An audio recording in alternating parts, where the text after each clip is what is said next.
across the UK. On DAB+, on your smart speaker, on your smart TV, and on your side.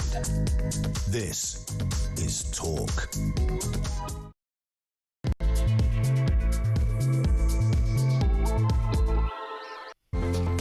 Good afternoon. Yeah, welcome. It is the home of common sense. Thank you to Julia. Back tomorrow, of course, at 10 o'clock. Well, Keir Starmer's former top advisor, Morgan McSweeney, admitted a serious error of judgment in pushing for Peter Mandelson as US ambassador. McSweeney attempted to shield the PM from criticism over appointing his pal of Jeffrey Epstein. But, of course, Sir Keir's premiership is definitely still threatened by this decision. MPs will vote tonight, by the way, on a sleaze inquiry into allegations that he misled Parliament about the appointment. They're really resisting. As I thought, Badenoch played a great blinder. You heard it just before the news there in how she put that argument to Labour MPs. Also this afternoon, the King is in America. He is set to urge the US and Britain to unite. He is expected to state that the transatlantic friendship benefits the world, calling the spirit between the nations as reconciliation and renewal amid challenging relations with America, of course. And Chancellor Rachel Reeves is reportedly considering a controversial year-long freeze on private property rents. This proposal is part of a broader cost of living package prompted by the Iran war. But how will this affect landlords in already struggling situations? This is the sort of thing they might do in North Korea, by the way. Good Lord. Details to come, everything you need to know, all the breaking news right here on Talk 0344 499 1000. What have we got? What haven't we got at this end? Well, let's row back, OK? I just want to give you a little bit of context here. Let's row back. The decline... Now, where do you mark the decline of Keir Starmer? Some go July the 4th, 2024 is when it all went wrong. Well, no arguments at this end. But in this particular subject, it all started with this. I regret appointing him. If I knew then what I know now, he would never have been anywhere near government. Well, it's a curious political drama playing out at the moment for Keir Starmer. Less Shakespearean tragedy, more like a slow-burning committee room suspense. Starmer, though, says he's in the clear. If I had known before he took up his post that UKSV recommendation was that developed vetting clearance should be denied, I would not have gone ahead with the appointment. While he can say that all he likes, but of course only last week we heard from the former head, the man as senior as it gets in the Foreign Office, Ollie Robbins. A position taken from the Cabinet Office was that there was no need to vet Mandelson. He was a member of the House of Lords, he was a Privy Councillor. The risks that attending his appointment were well known and had been made clear to the Prime Minister before appointment. So this began to change the scenery, rather. Today, of course, a vote by MPs on whether Starmer misled Parliament is happening. This isn't just procedural, it's existential. Add to that, Morgan McSweeney, as former Chief of Staff, this morning impering giving evidence to the Select Committee. You've got the political equivalent now of a former bandmate with McSweeney releasing a tell-all memoir mid-tour. Or have you? Because I think he was quite defensive. Have a listen. What I did not do was oversee national security vetting, ask officials to ignore procedures, request that steps should be skipped, or communicate explicitly or implicitly that checks should be cleared at all costs. I would never have considered that acceptable. These processes are in place to protect our national security. So this is a man covering his own back there, quite clearly covering his own back. Of course, earlier today, not quite so sensational in some respects, the former senior official at the Foreign Office, Sir Philip Barton, he's the guy that used to have the job before Ollie Robbins took over, he told MPs there was no way for him to raise concerns about Lord Mandelson's appointment as ambassador. So here you have the most senior servant. Remember, the Foreign Office of all the different departments of government, that's about as crucial as it gets. So if you're the Permanent Secretary of the Foreign Office, probably the top job you could get, frankly. He did not have any way to raise the concerns about Peter Mandelson. He had concerns. he couldn't raise them. So that in itself is extraordinary. I mean, to me, that is the damning part.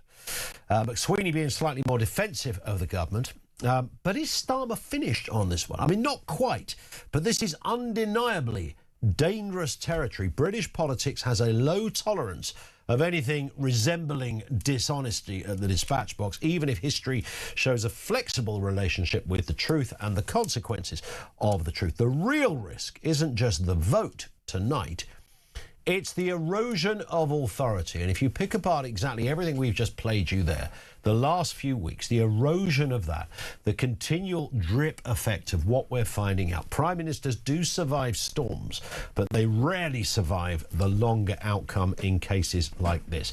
Can Starmer get out of it? Possibly. If the findings are ambiguous enough to allow that familiar kind of Westminster escape hatch, mistakes were made, no rules were broken, which seems to be the line he's running on. But if clarity cuts against him, resignation chatter won't just be background noise, it will become the main event. And Kemi Badenoch, I thought, putting it really well, saying, I think the Labour MPs have been whipped on this to vote against an inquiry. Now, I'm not quite sure. If you've got nothing to worry about, if your man has done nothing wrong, surely you'd say, well, bring on the inquiry. It will only prove what we've been telling you. And yet we understand he's whipping those MPs not to vote in favour of this, to which Badenoch made the not unreasonable point, well, hang on a second, you guys came into office on a very clear, unequivocal, overt promise that you were going to be squeaky clean. So, you know, let's see a bit of that. Show us some leg on the squeaky clean barometer, as it were.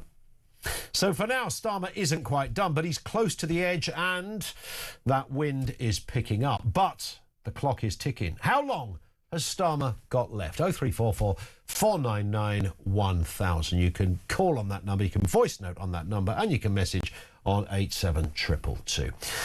David Wooding is with us, columnist of The Sun, political journalist of many, many years. Look, the problem with a lot of this, David, is that I don't know how many people sat and watched either Morgan McSweeney or Sir Philip Barton giving 2 hours apiece of evidence at the Foreign Affairs Select Committee. I think Love Island probably got more views. Absolutely. I've just taken a guess at that. But nonetheless, so my point is it's quite easy to glaze over because they do get into details, and those on the committee, as crucial as I think these committees are when they're at their best, I think they're incredibly effective. But of course, you know, everyone's got an ego somewhere. So the committee members, you've got Thornbury at the end, and she's loving every moment of it. So they're all, if you like, you know, shining their own shoes on this one a little bit too. But nonetheless, there was some interesting stuff came out of it, and it just feeds in, doesn't it, to more pressure on Starmer. Here we are after that appointment. He's just our Peter a year or so ago, just over a year. And now all of this. Yeah. It's an absolute mess for Starmer. Absolutely. I was thinking when I was listening to this earlier today about how lucky we are to have this. It may be tedious, but imagine having this in Russia with Putin being brought under question about his decision to invade Ukraine or whatever. Just not going to happen. So we should be thankful for this tedious, boring and dull exchanges that we get in the House of Commons. But what they're doing is pushing towards the truth. And Keir Starmer has found that the shoe's on the other foot now. He was the one who was pushing for a similar parliamentary inquiry for sleaze involving Boris Johnson. Correct. Standing on his high horse over that one, and now he's found that suddenly the same tactic is being used against him. Yeah. So tonight's vote will end what is going to be an exhausting day for them all, because you'll have had Sir Philip Barton, Morgan McSweeney, and then you'll have the big vote tonight. Yes, and as we understand it, the Labour MPs are being whipped to vote against this. Yes, I mean, could there be any defence of that position? Well, the defence that the Prime Minister is putting forward is that this is completely different from the business of Boris Johnson, because he was found unequivocally to have misled Parliament over the Partygate, because he was fined by the police £50 for breaking social distancing rules.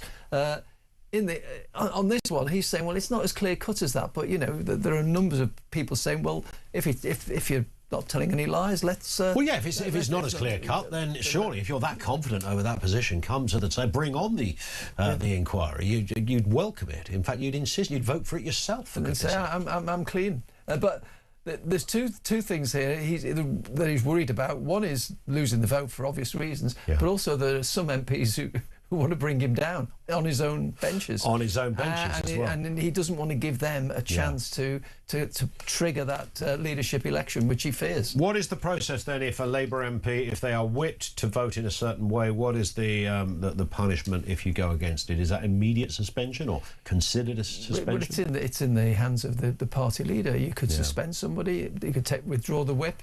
Or you could, there's a lot of things you could do. You could do anything from a ticking off to withdrawing the Labour whip. Yeah. And of course, it's not private how you vote in Parliament. No. Everybody knows which way you've gone because that's the system. Yeah. I suspect they'll win this tonight because they don't want anything now before the May elections. In fact, May elections are just over a week off now. A week and 2 days. Yes, exactly. So he won't want that. And in fact, some Labour MPs, including Dame Emily Thornberry, are saying this is all political by the Conservatives because what they want to do is throw mud at the Prime Minister ahead of these crucial elections, which will cost Labour a lot of seats. So even Thornberry, who's been, I think rather good at this committee thing, even she will vote against it. I would think so. By the looks of things. By the sounds of it. I mean, she's got a good reason to be quite joyous in what's going on for the Prime Minister here, having been elbowed out. She was the Shadow Attorney General, and he brought his mate Lord Hermer in to do that job. I think was she the Shadow for about 8 years? She was, yes. And she's quite experienced. And she didn't even get a nibble at a cabinet position. So what do you think was behind that? I mean, they don't. She doesn't like Keir Starmer. I know that much. She's a bit of an independent soul. Is Emily? She's a proper Labour stalwart. Yeah. But she's quite an independent mind, and she's not afraid to speak it. So I don't know what's gone on around the shadow cabinet table, but for some reason he didn't want her in the shadow cabinet, and more so he wanted to bring in Lord Hermer, his old mate from Doughty Chambers, to be his Attorney General. Yeah, that's turned out well. Absolutely. For other reasons. I did say this the other week, but not the first time I met Emily Thornberry, but the first time I had a proper chat with her. We were outside a studio having a cigarette. I don't know if she still smokes, but she certainly did. And I couldn't believe that an MP could swear like that. And I just thought, this woman is unbelievable. It's like I've been on a night out and met one of my mum's mates. Yeah. And there she is, she's off on one. She was very animated. And I say that not in a breach of anything way. She was very human, was the point. Oh, she's very accessible. She's good company, and she's very knowledgeable, and she doesn't hold her punches back when she's got something to say. She doesn't, but she may well, as you rightly say, vote in favour of the government not having an inquiry, there not being an inquiry, and vote in support of, ultimately, in support of Keir Starmer. I think he will win that tonight. Well, I think just the numbers game suggests he will, won't he? But as Kemi Badenoch said, Dave, I mean, this whole thing is about Labour's. Part of their thing, their shtick, is that we have great standards. We're transparent. We're not what the Tories were. It was all of that, wasn't it? They made so much of that. So here's an opportunity to prove it. Here's your leader, voter. So they're holding, as Badenoch said, they're holding the government, they're holding themselves to different standards.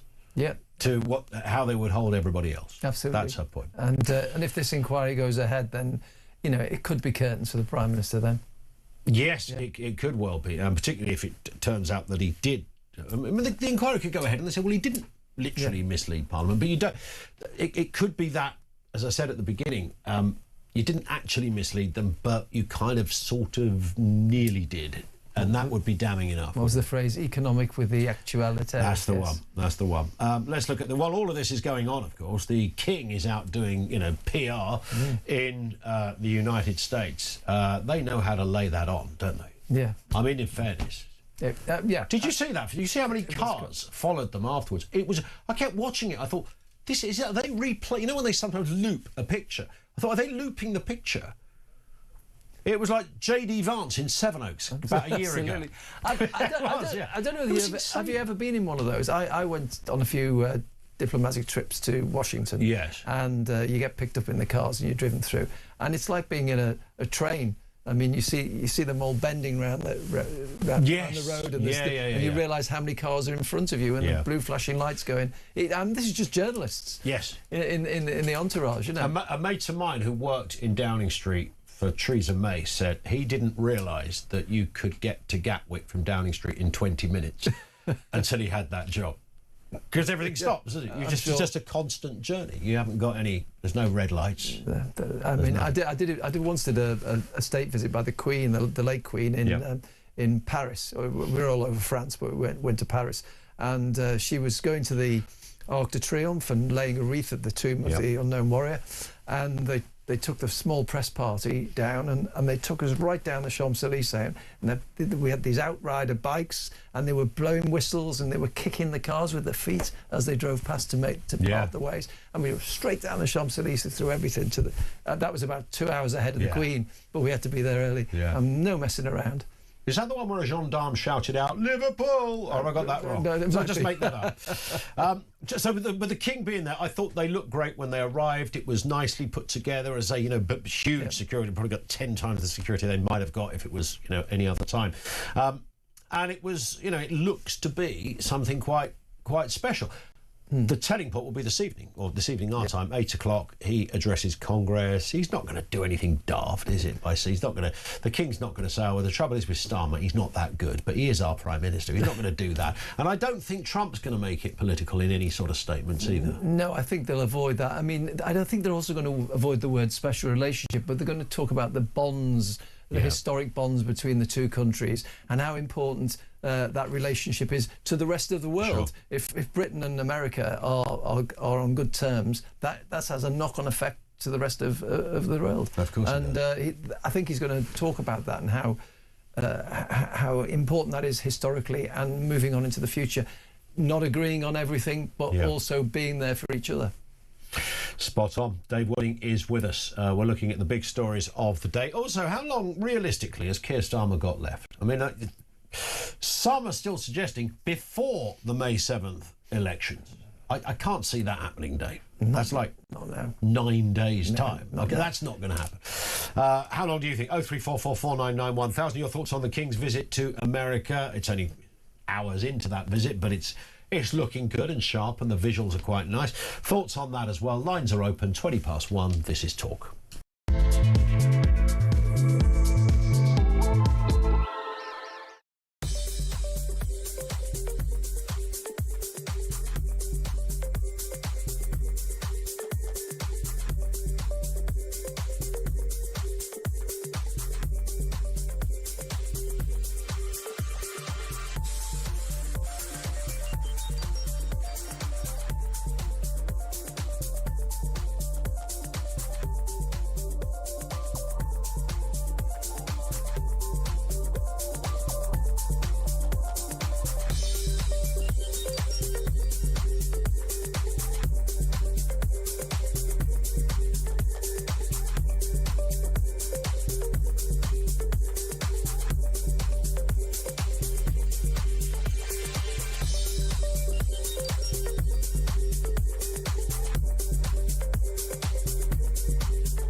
Sent us a picture that made me feel so ashamed. We look like hoarders. Chris Marshall!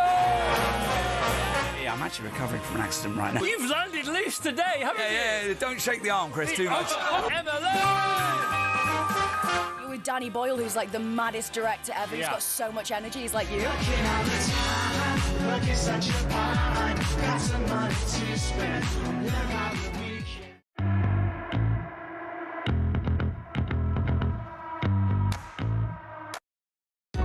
Across the UK, on DAB+, on your smart speaker, on your smart TV, and on your side. This is Talk. It is talk 0344 499 1000. Dave Wooding is with us, looking at the big stories of the day, and there are so many to get into here as well, including Lord Hermer. Who we just referenced. Lord Hermer facing increasing pressure to disclose his involvement in the controversial Troubles Bill. Now, despite previously prosecuting British soldiers as a barrister, the Attorney General continued to advise ministers on the Billings draft. Let's just remind ourselves of when he promised this in July 2024. I will work alongside the Lord Chancellor and the Solicitor General to uphold the rule of law, protect the independence of the judiciary, promote the rule of law amongst the public, not least amongst the young, and crucially seek to rebuild trust in our political system by explaining how the rule of law applies to all of us and serves all of us. What are we making of this then? So he's found himself in the kind of in the dock of opinion here, of conflict of interest, and we know where his real politics lie. Those kind of accusations, what he really thinks of Britain and soldiers. Is he in trouble here?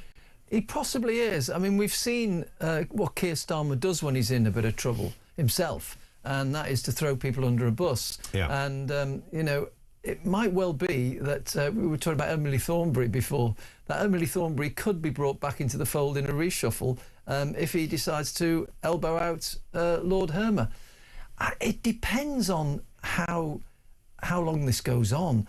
I mean, they are clearly very, very thick as thieves together. Yeah. Old friends, worked in the same chambers, and he's been in there from the start. And some of the bad things that the government have done, like trying and failing to sell off the Chagos Island, has all been done on the recommendation of Lord Hermer. And this business of prosecuting or leading the legal advice for the witch hunt against British soldiers, it just goes on. And particularly as he was acting for Phil Shiner, the convicted fraudulent solicitor.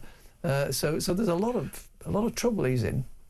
Well, there is a statement from Lord Hermer who says this: over a 30-year legal career, the Attorney General represented many clients, or this is the statement on behalf of, including British military personnel, such as a British soldier killed by IRA terrorists and injured servicemen in the Iraq War. The attorney has always acted with the highest professional standards, and the suggestion that the attorney acted for individuals with the knowledge that their claims were false is categorically untrue, because that seems to be the central suggestion. I think it was a Telegraph story that first dropped this one. But his people and him are saying that didn't happen.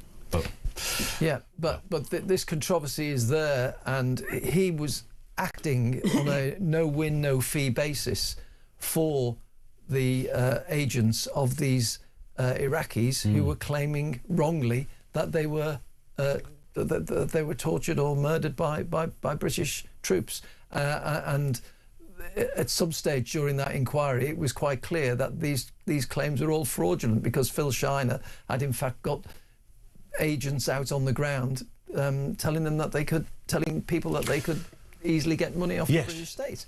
So the fact that he acted for them, he may well claim and may well be right in saying he had no idea of that, but it's not a good look.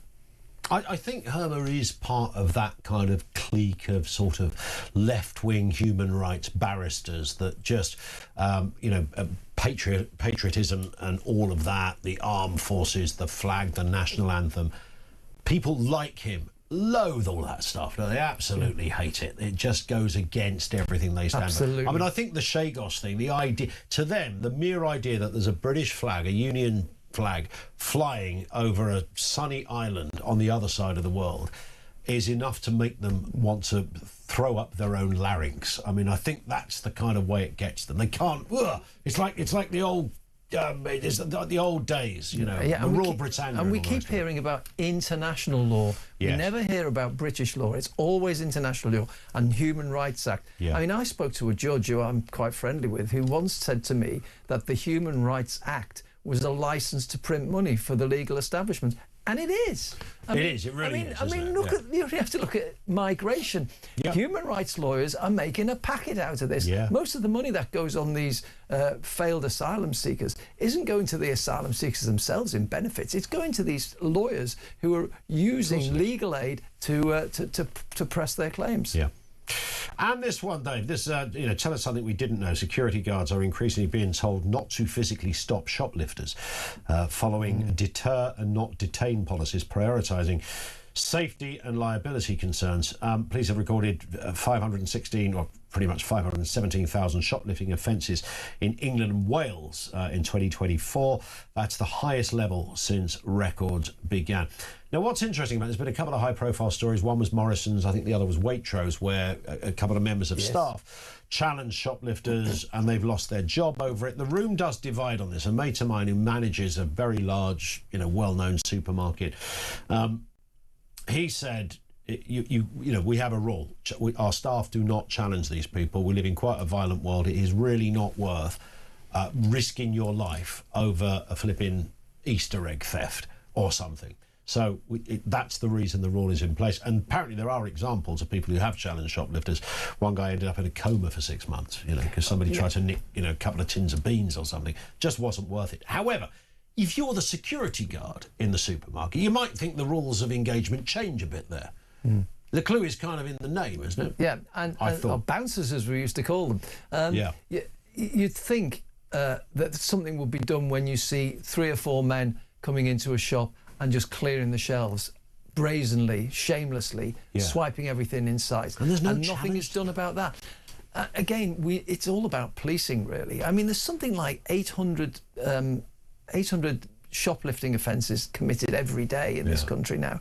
It's actually, self-service has become an open invitation to some people just to grab and go without even paying for it. And there was a story in The Sun on Saturday morning, I think, saying that Greggs have now, in some towns, have now moved all their food and drink behind the counter. Yes. Because so much of it is being swiped. And it isn't a victimless crime, Ian, because we are paying for this. For security guards out of our taxes, we're paying in higher prices. Every time something's swiped, that puts the overheads of the store up, and we pay more for it. So we're all victims of this. And it's got worse and worse and worse. And under Labour, shoplifting's increased in the last couple of years by 8%. Yeah.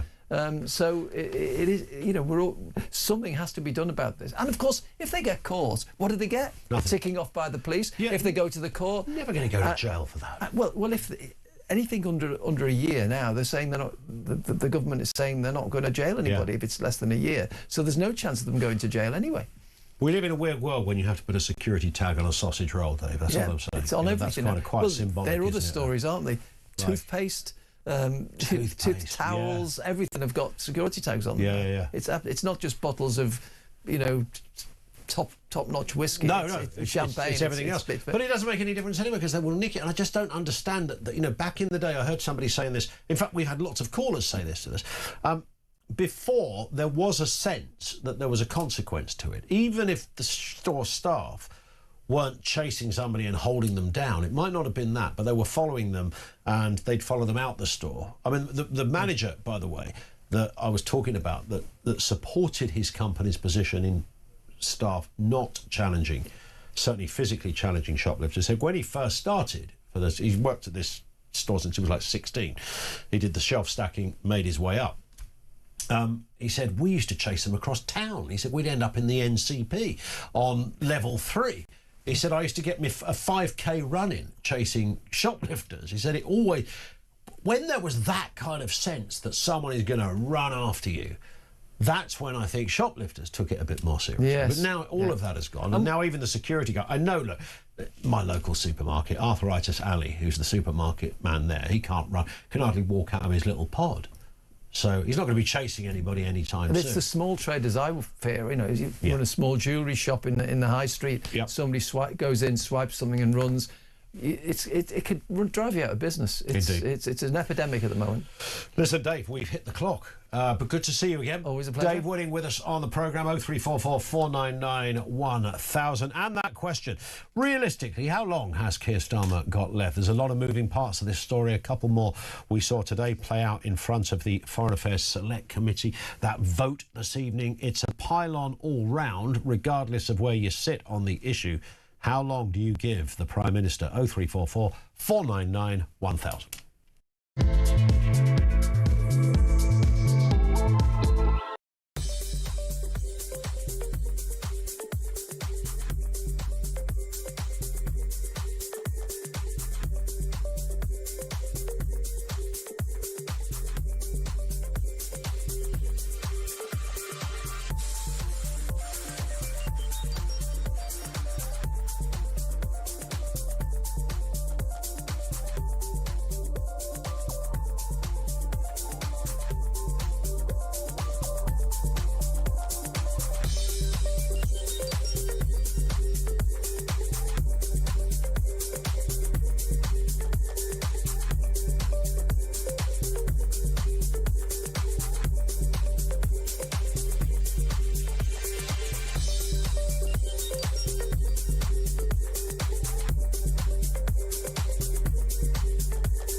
Across the UK, on DAB+, on your smart speaker, on your smart TV, and on your side.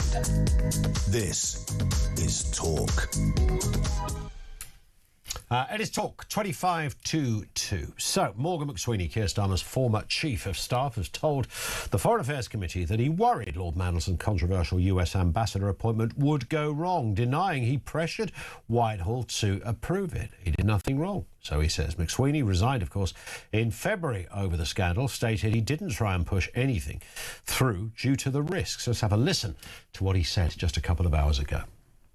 What I did not do was oversee national security vetting, ask officials to ignore procedures, request that steps should be skipped, or communicate explicitly or implicitly that checks should be cleared at all costs.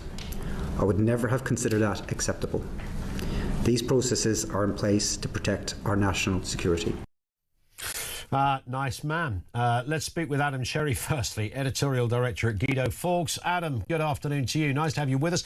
So I'm trying to follow this story as we all are and join the dots. And the conclusion so far, from Downing Street's perspective, is literally no one did anything wrong. Or indeed that no one knew anything at any time, which I suppose explains quite a lot about how this government works, doesn't it? We also had Sir Philip Barton, who was the Foreign Office's permanent secretary before Ollie Robbins, who of course gave evidence last week. So we've now had all three of these guys up in front of this committee, and what he said was I think just as interesting, and also contradicts what you've just quoted from Morgan McSweeney, because he said that number 10 was uninterested in the vetting as an important part of the application process. It wanted to rush this appointment through. And to that point, Barton also said that, quote, there was pressure, the pressure was set at the beginning and just carried on. Now, this point about pressure, the word specifically, I really think that we're dancing on the head of a pin over this, because Starmer said unambiguously at the dispatch box last week, no pressure whatsoever was applied to the Foreign Office or indeed the Cabinet Office or any parts of the machinery of government in getting this appointment through. But clearly you've seen from the testimonies of the two most recent, recently departed permanent secretaries of the Foreign Office, that just isn't the case. There was pressure. There was serious pressure to get this over the line and get Mandelson into Washington by the inauguration. Now, ultimately, he didn't even make that deadline, so it was all for naught in that respect. But it nonetheless proves that what Starmer has said at the dispatch box is flatly wrong. Yeah, and it's interesting. You're right. There's a clear divide, isn't there, between Foreign Office evidence at that committee and Downing Street kind of evidence and subsequent interviews that have been given to the press and like Keir Starmer's position, etc. And when I listen to people like Ollie Robbins and, as you rightly say, earlier today, we also had Philip Barton giving evidence. I thought, by the way, Philip Barton, I thought was quite damning in what he said today. Mr. Robbins was slightly more subtle. He's sort of, quite a nervy sort of character in that respect. But I think it ultimately amounted to the same thing, is that there was pressure there. Philip Barton saying there was literally no way, as the head of the foreign, there's no greater civil servant job in the land than this. He was sort of, he couldn't even get his points to Downing Street. It's like nobody wanted to hear him. Yeah, extraordinary. The precise quote that I think is worth picking up on. I was presented with the decision from Number 10 to push through this appointment and told to get on with it. There was no space for dialogue. Yeah. Now, obviously, Number 10 would say in their defence that they are the government of the day. They have made a political choice. At least certainly at the time they would have said this. Right now, they're trying to backpedal a little bit. But the quote is there in black and white, and it obviously contradicts what Number 10's position is today. Also extraordinary that both Barton and Robbins have confirmed that Number 10 applied pressure to both of them, there's that word again, to withhold information from their direct boss, their direct superior, which is the Foreign Secretary at the time, was David Lammy. Both of whom were instructed not to communicate with Lammy, particularly Robbins. Last week we heard on this potential ambassadorial appointment for now Lord Matthew Doyle. Lord Doyle, who of course was one of many Downing Street chief of communications, directors of communications, who was potentially given an ambassadorial role with absolutely no qualifications for it. So look, all of this is extraordinary. Where does it leave us? Well, as your viewers will know, we've got the debate ongoing at the moment in the Commons over the potential privileges committee, the vote, whether this should be presented to them, Starmer misleading the House over this issue. We know that Starmer will now, as a result of this aggressive ring-round operation in the last 24 hours, that Labour MPs will back down for now. I think Number 10 are actually quite good, to give them some credit here, at saving Starmer's skin when he's really in trouble, at least in the short term. So this vote won't pass, but it will nonetheless do damage and will do what the Conservatives were hoping it will do, which is give them ammunition into the locals and beyond, which says, look, your MP voted against transparency, against exposing the truth about Starmer's decision-making over the Mandelson appointment. So this isn't dead yet, and we also still have the second batch of text messages and evidence from the humble address documents, again, relating to all of this. When do we get those, Adam? Do you know when we get those? Well, now it's almost certainly, well, it certainly will be after the local elections, because Parliament will be prorogued from tomorrow night. True. But there was some suggestion early on that it would only be a few weeks beyond March, which is when the first batch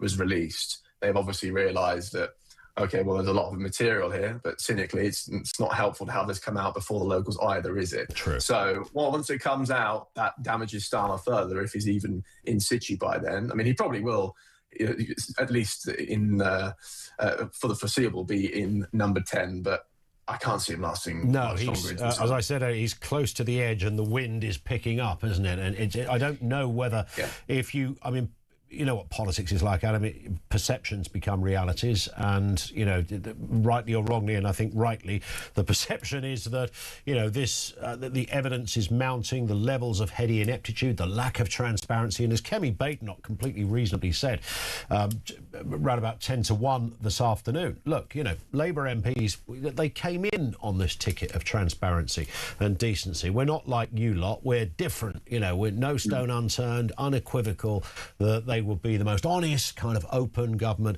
ever, and they're not. And she made the point that they're holding themselves to a different level of account to anyone else. So there's that. But you could, of course, the shortcut answer to all of this is, if you've got nothing to hide, bring it on. You might think Keir Starmer would vote for himself.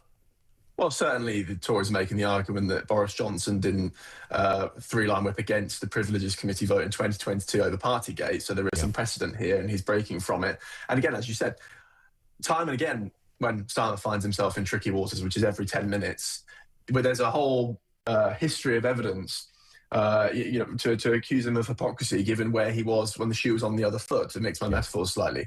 But when Boris Johnson was under the cosh, who was it who was calling him to resign at every opportunity? It was Keir Starmer. 100%. Now he finds himself in similar waters, and it's not so easy, is it? Indeed, no, absolutely. As a political commentator, and watching this from the sidelines, it's, I suppose, entertaining in some respects. Well, yes. Not great for our democracy. No, but it is the stuff that gets people like us out of bed in the morning. That's true enough.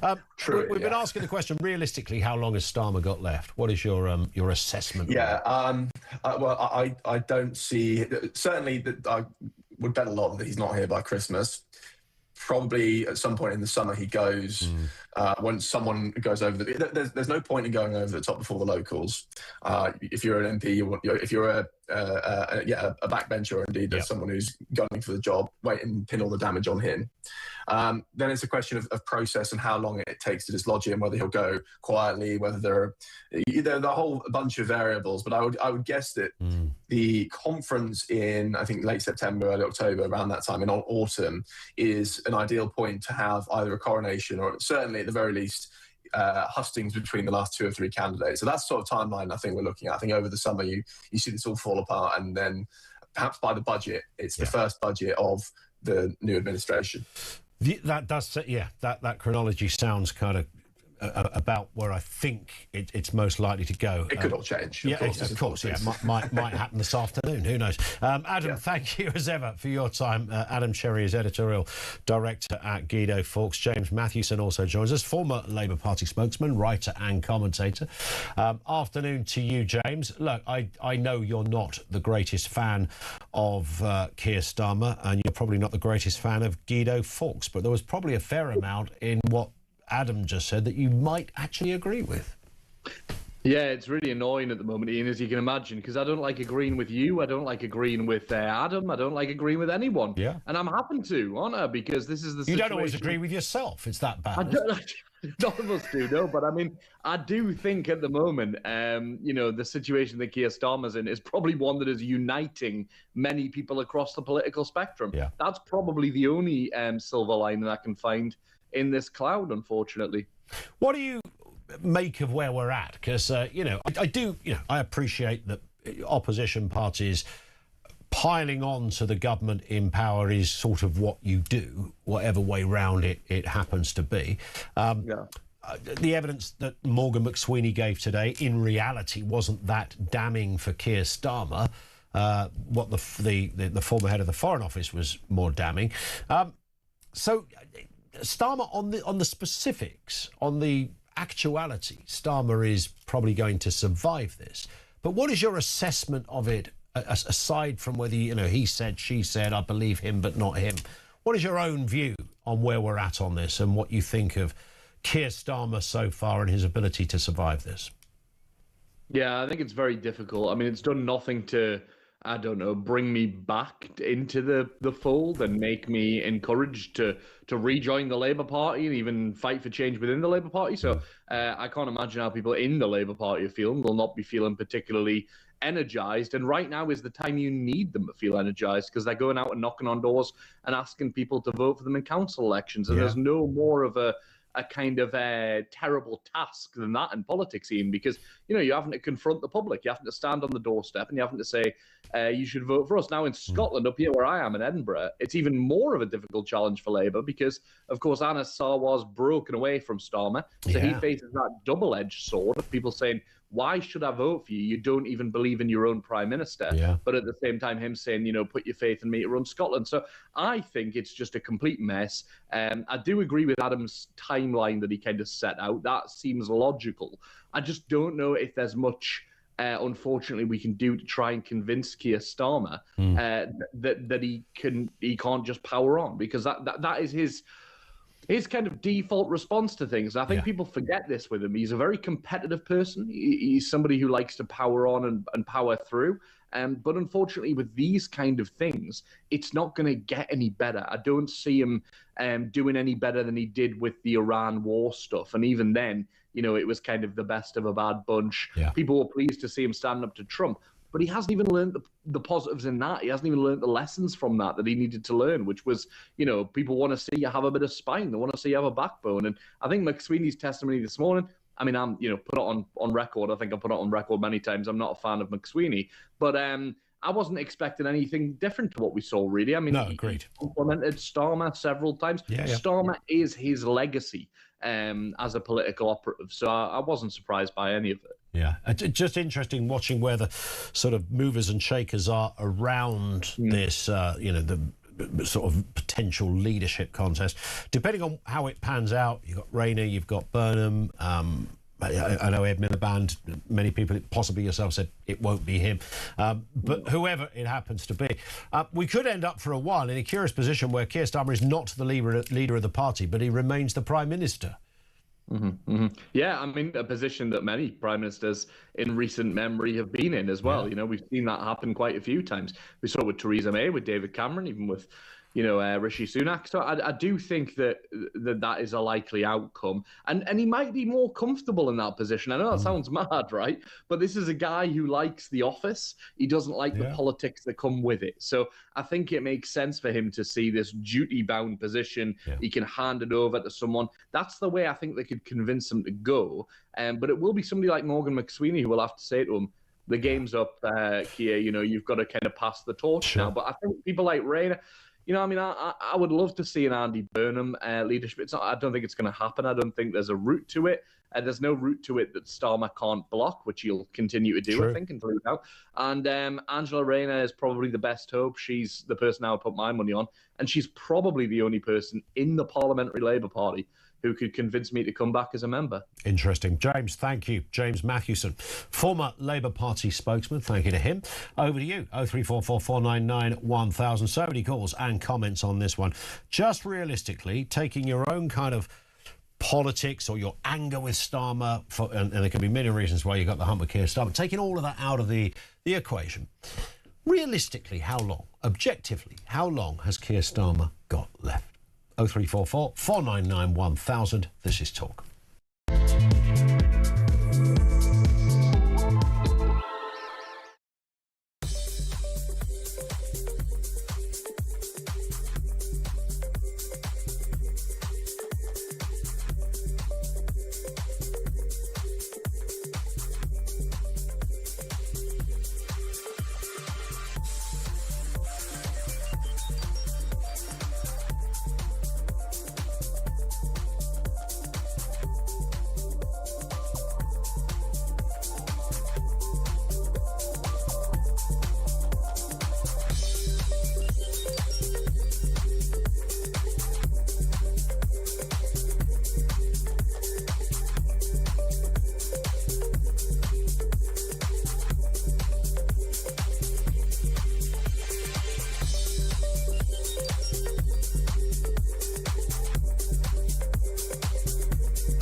Sent us a picture that made me feel so ashamed. We look like hoarders. Chris Marshall! Yeah, I'm actually recovering from an accident right now. You've landed loose today, haven't you? Yeah, don't shake the arm, Chris, too much. You're with Danny Boyle, who's like the maddest director ever. He's got so much energy. He's like you.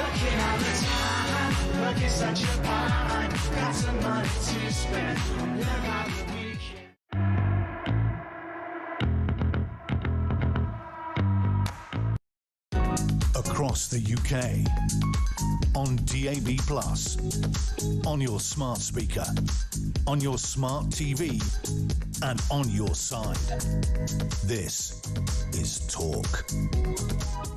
A couple of comments from you. Darren in South Wales says, Ian, I think those Labour MPs know that they have 3 years left and no more, so their reputations are already gone, and defending Starmer won't make much difference. But to go against him may cause him to call a general election to spite them, meaning they'll have 6 weeks left. We all know what they'll do. It's so hard Darren's quite right. It's so hard to kind of second guess the madness here. And it could be as not conspiratorial, but it could be as weird as Darren just said. And one here, Ian here, another Ian. I hope Starmer goes before the bank holiday so the nation can hold street parties, jubilees, royal weddings and the sacking of Starmer. Fingers crossed. You never know. Would they? You've got time to organise a street party in a week, possibly. Certainly a local pub. Let's go to Roy down in London. Roy, what have you got for us? Afternoon. Yeah, good afternoon. Hi. I think we'd all agree this is a huge mess, what's going on here. Yep. It's damaging the country. We're left leaderless. Now, I think with this afternoon, Ian, I could be wrong here, but I think the Labour MPs will have to back the amendment to hold an inquiry, because if not, the stench of sleaze, the hypocrisy will grow even more. Yeah. Let's not forget, Richard Hermer, who's been attacking, who wants to come after us veterans. He has said that British soldiers will want their day in court, so to speak. In other words, to clear their name. Yep. Surely then, Ian, this has got to apply to our Prime Minister. This has to.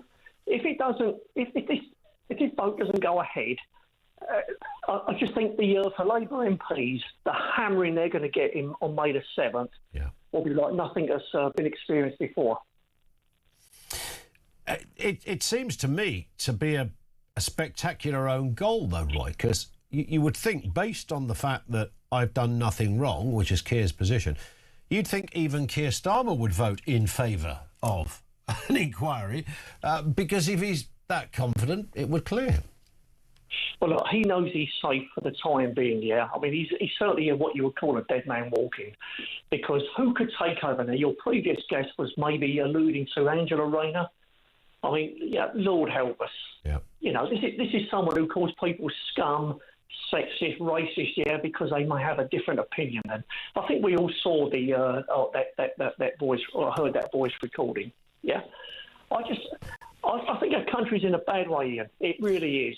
It absolutely is. But, of course, the socialists believe that their time has now come, because what they've got is, look, Starmer is a left-winger, but he's not quite the right flavour of left-wing for some of these people. We've got, we're talking about property later, all the landlord stuff and all the rest of it, and the horrors that this government, and the previous one too, have inflicted on people who have the audacity to become a landlord. People like Rayner, because that was part of her baby that she inherited, they take that even further. They hate all of that. But that plays well with the kind of mad left. Yeah, and I think you're onto something there. But nevertheless, I like to think still that the vast majority of people in this country have got some common sense, live in the real world, and look at it and think, this is what's going to hit us. And, one thing with Britain, it doesn't like extremism, and either way, whichever side that may be on. And I don't think the country would tolerate that. Feelings are running high as it is. Yeah. We have crime that is escalating. We have this madness where security guards are being dismissed from their employment. Yep. We see hate marches where the police just stand back. Fuel's going up. It's what they call a managed decline. I mean, look at it another way. A member of the armed forces, which I was a proud member of, we have been royally humbled. Yep. Royally humbled. We can't even send when we set sail for the Falklands, Commander-in-Chief, Admiral Leach, said by the weekend, or by the Monday, the fleet was set sail, and we went on, and the rest is history, as they say. Yeah. Now look at us. It's an embarrassment. It's more than that. It's dangerous what's going on. Indeed. Roy, powerful stuff. Thank you, mate. Great to talk. Roy, down in London. Andrew is over there in Hertfordshire. Andrew, what have you got for us? Afternoon. Yeah, Roy was very good there. Yeah, we just don't do extremism in any way, shape or form, be it hard left or hard right. Mm-hmm. Starmer's going to stay there, Ian, because there's no one that's going to take it on. After the local elections, if the results are south of actually what they expect, say they lose 2,000 seats, who wants to be the leader of that party going into the election? No one's going to want to do it, Ian. They're just going to let him die. Do you really? So what? They won't challenge him. They'll wait for him to resign. Is that what you're saying? Well, the only way you could ever, it's like, how do you bring together the right, reform and all that sort of stuff? Corbyn will die a member of the Labour Party. The only thing you could do is get someone very left-wing in, make a pact with Corbyn, and bring back all those hard left people. Then you kill the Greens, and you'll be back under that banner. But isn't that what the likes of Angela Rayner want to do, along with Andy Burnham, perhaps? Either way, isn't that their intention? Because there are a lot of Greens, particularly young Greens, who have recently kind of discovered politics and think, I like the cut of Zach Polanski's jib, all of that lot, that would look at Rayner and go, she's good. She's sounds like a working class, natural, northern female. That's what we want, a feisty left-wing voice, and she could hoover up those votes. Yeah, and what would the markets think of that? The markets would destroy the pound. So that's the problem they've got. Yeah. They go far left, the markets will destroy the economy because you just bet against the pound because it would be in free fall. Potentially. Because what seems to... Well, the only reason I say that is because would you get this curious moment where Angela Rayner becomes the Prime Minister, and it seems really awkward to even utter those words, but you get that moment where she becomes the Prime Minister, and then she sits around with all the advisors and the people in the Treasury, and they say, look, don't go mad left-wing because it will destroy you. So do it this way. Throw in some left-wing vanity projects, but fiscally, economically, keep it down the line, Ange, and you'll be all right. Is that the... And when people have got power, it's funny what it does to them, right? Yeah, 100%. Claire Short always said, Blair changed dramatically when he went to war. Starmer will not give up power. Yeah. Angela Rayner... She just hasn't got the depth. There's just no way. She can be voted in, but the markets will destroy us. She just hasn't got the depth. Well, I would agree with that. I would certainly agree with that. Andrew, thank you very much indeed. But you could flip that the other way around and say, well, if it was Burnham, there was this story yesterday, wasn't there, that Burnham and Burnham's people are offering, which is quite curious, bearing in mind he's a mayor at the moment, not even an MP. But Burnham's people are suggesting that they team up Angela and Andy. He does the first term, she does the second term. Well, that presupposes quite a lot. Just simply offering your mate the job as Prime Minister is a bit... I don't like that at all. Didn't like it with the Blair Brown thing. But I understood it slightly more there. But with this, that would be weird. And suggesting they're going to get a second term, which will be a sort of third term potentially for Labour.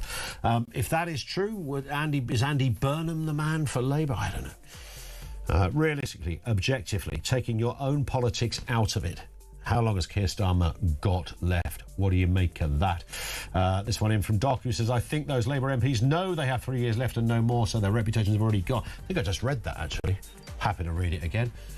More calls and comments on the way. Let's get the news headlines now.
across the UK. On DAB+, on your smart speaker, on your smart TV, and on your side. This is Talk.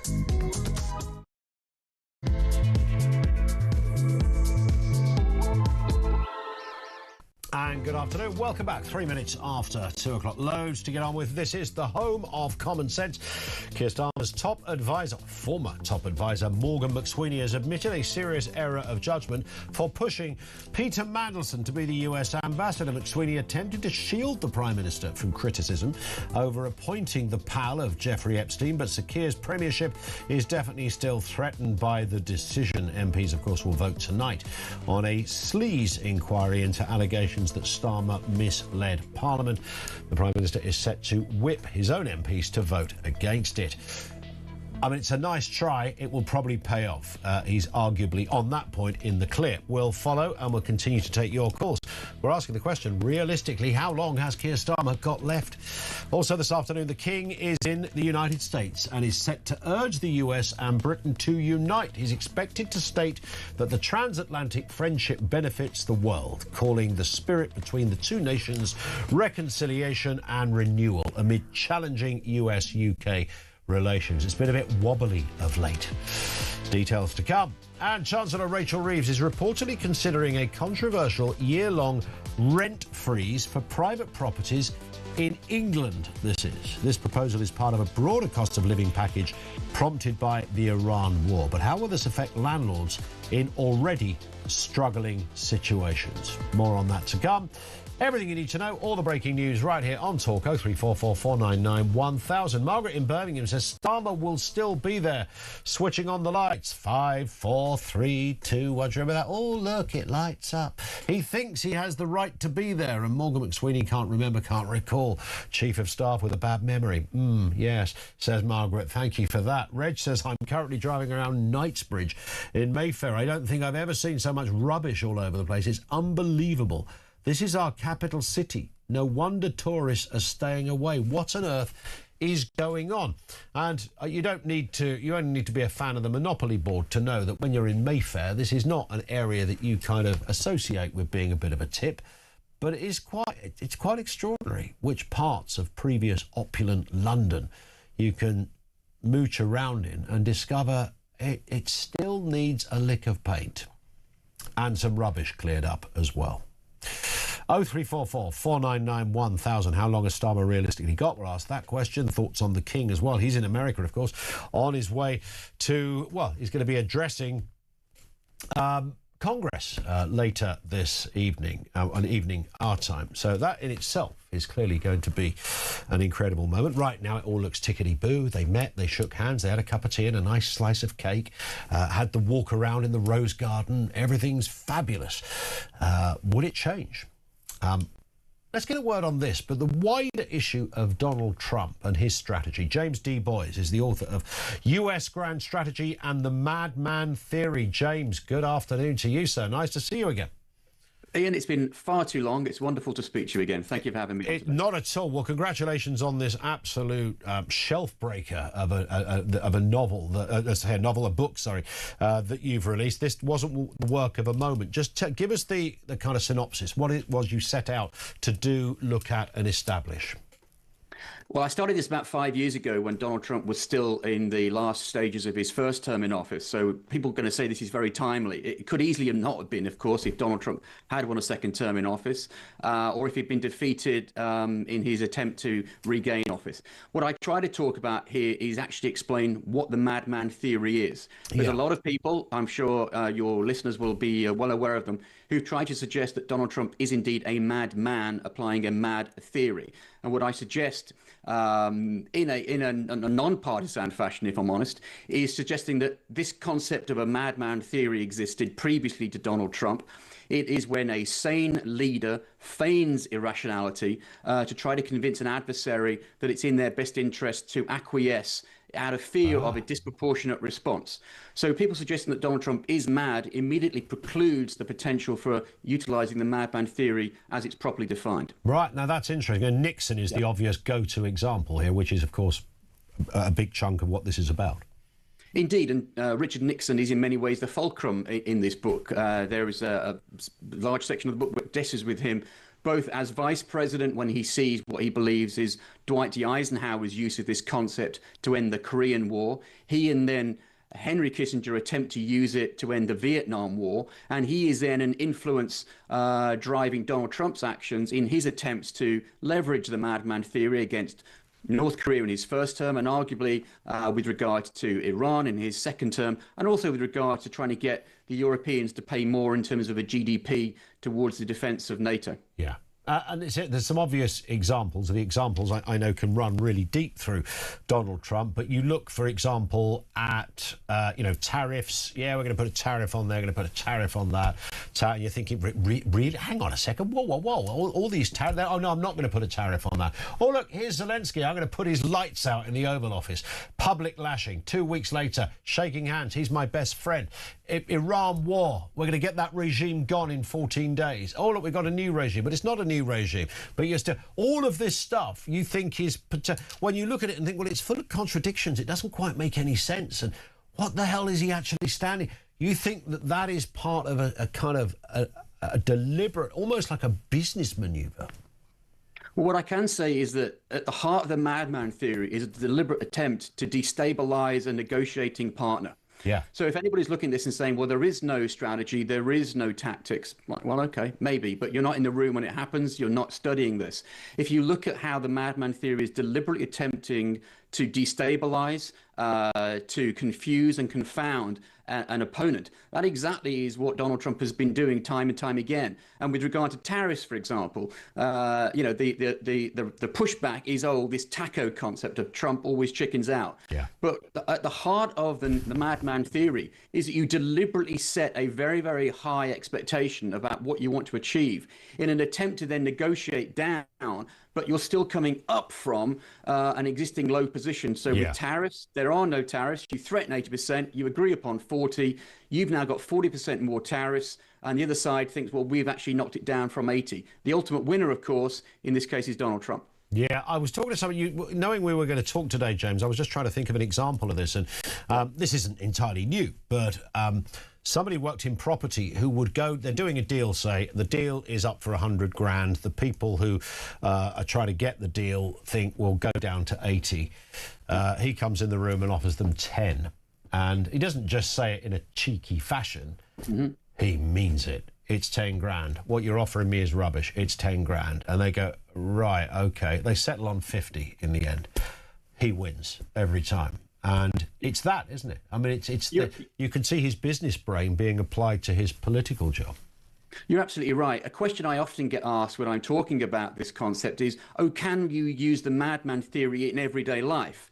And of course, you've just given a great example of that. Donald Trump utilized this approach whilst he was a property developer in Manhattan. And indeed, the very idea of the madman theory has its origins in large part with an economist, a game theorist called Thomas Schelling at Harvard, who originally began his career negotiating trade policies for the United States before he realized that this approach could apply to the Cold War and nuclear strategy. And I think, would it be reasonable to suggest, James, it depends who is imparting the madman theory. If I went into the room and said, I'm only offering you 10 grand, because of how I am, I would be laughed out the room and told to clear off and we don't ever want to do business with you again. But if you're cut from a certain cloth and you are that hard-assed business person, to put it bluntly, then people do look at you differently. And Trump has had a career in real estate. I mean, when you look at, some of the dealings he's done, I mean, it's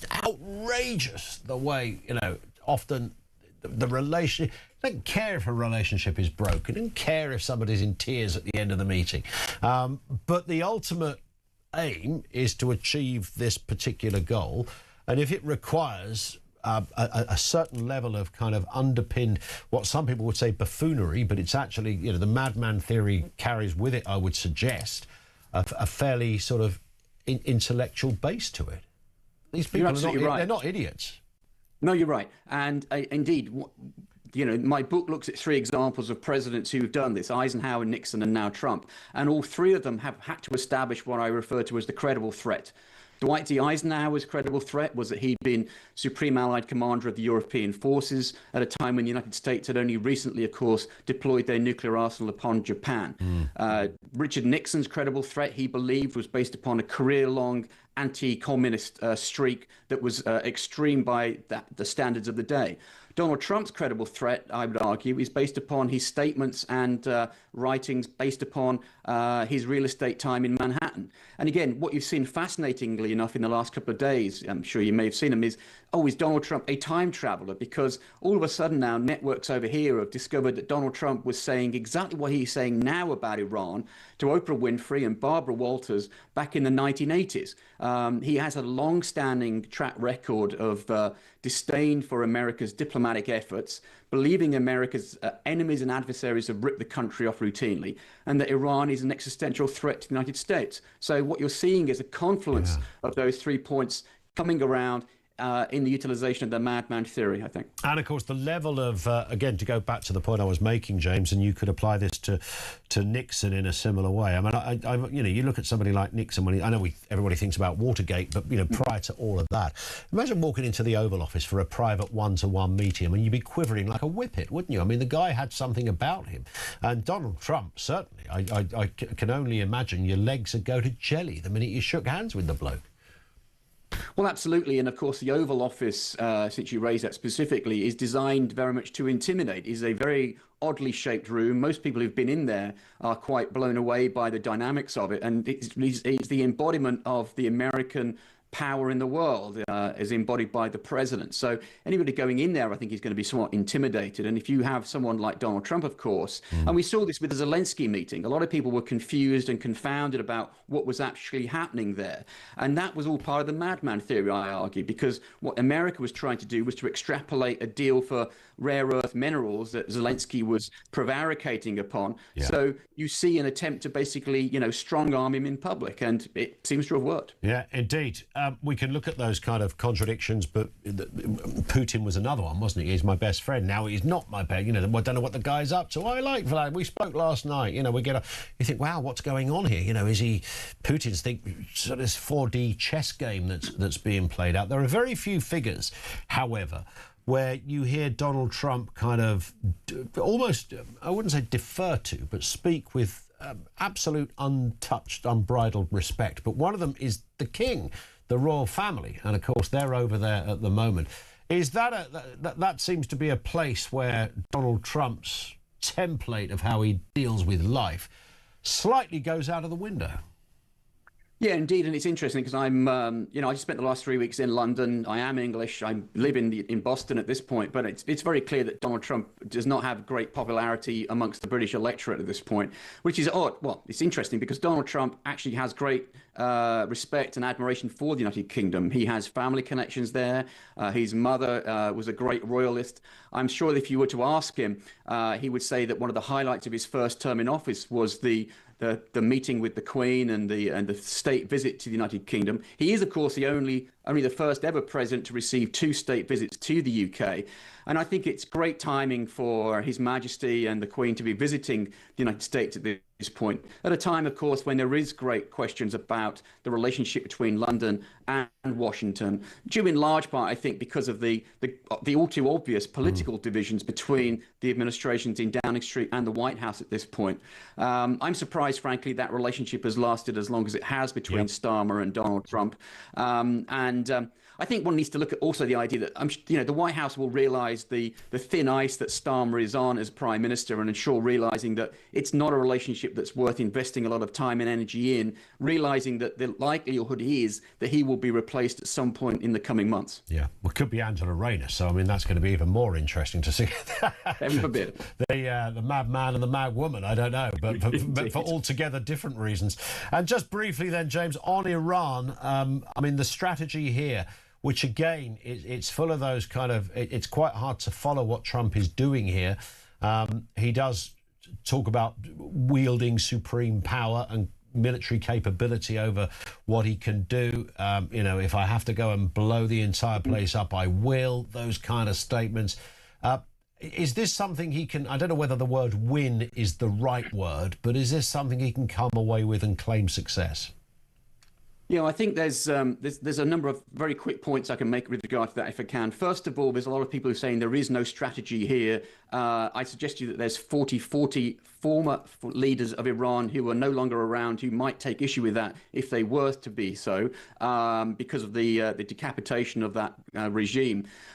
Secondly, I think a lot of people are looking at Iran when they should be looking at the wider picture of how this impacts energy fuel supplies going into China. I was pleased to see Penny Mordaunt making this point on Sky, although she was at least trying to before she was being ridiculously interrupted, quite frankly, by her host. So there's a lot going on with regard to Iran, and I think Donald Trump's efforts to do so have long-standing US policy. Every president since Jimmy Carter has talked about toppling that regime. Donald Trump at least is making an effort to do so, which is, of course, in the wider Western interest. Absolutely. James, listen, good luck with the book. I mean, I know you worked diligently. I thought you worked hard enough on the Hillary Clinton book, but this is clearly must have thrown up some of the most incredible research when you were looking into this. James D. Boys, thank you, sir, for your time. The book is out now. It's called The US Grand Strategy and the Madman Theory. I have to say, you do sometimes think, is Donald Trump making this up? But you just sort of say it in a kind of throwaway sort of fashion. And what James is arguing is that the sort of chaos, whether it's contradictions, whether it's hyperbole, whether it's, just the odd out-and-out untruth, you think, is he mad? Is he? James's contention there is actually this is part of a strategy. That's how he does business. That's how he gets results. I like it. James, thank you very much indeed. James D. Boys. That book again, US Grand Strategy and the Madman Theory, out now. Thank you to him. Back with you in a few moments' time, 2:20. This is Talk.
Sent us a picture that made me feel so ashamed. We look like hoarders. Chris Marshall!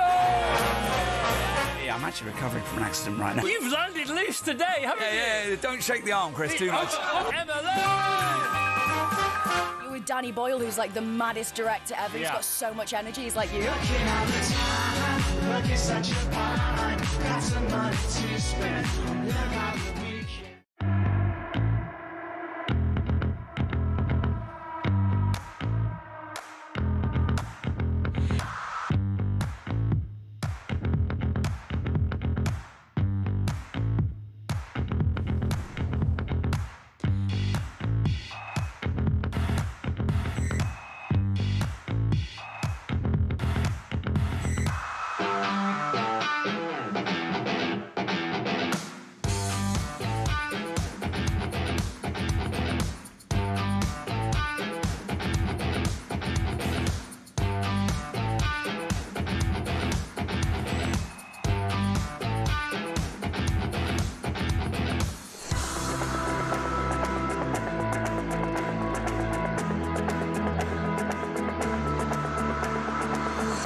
across the UK. On DAB+, on your smart speaker, on your smart TV, and on your side. This is Talk. Giorgio says, stop attacking the fabulous Lord Hermer. Are you hermophobic or something? I like that.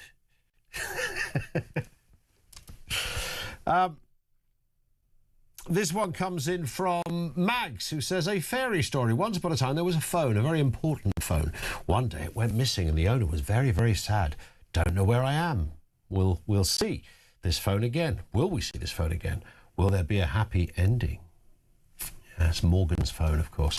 Sadly, poor old Morgan had his phone swiped with, as it turns out, quite a lot of information on it. One would have to reasonably assume. This will be Sam down in Devon. Sam, what have you got for us? Afternoon to you. Good afternoon. If we're to believe everything McSweeney has told us, and that's a big if, yes, I'm utterly perplexed as to why he's resigned. Starmer knew everything that McSweeney knew and still made the decision.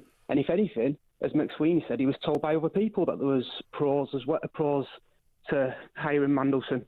So Ollie Robbins has gone for not telling him certain information. That's just about plausible. But why has McSweeney resigned? It doesn't make any sense.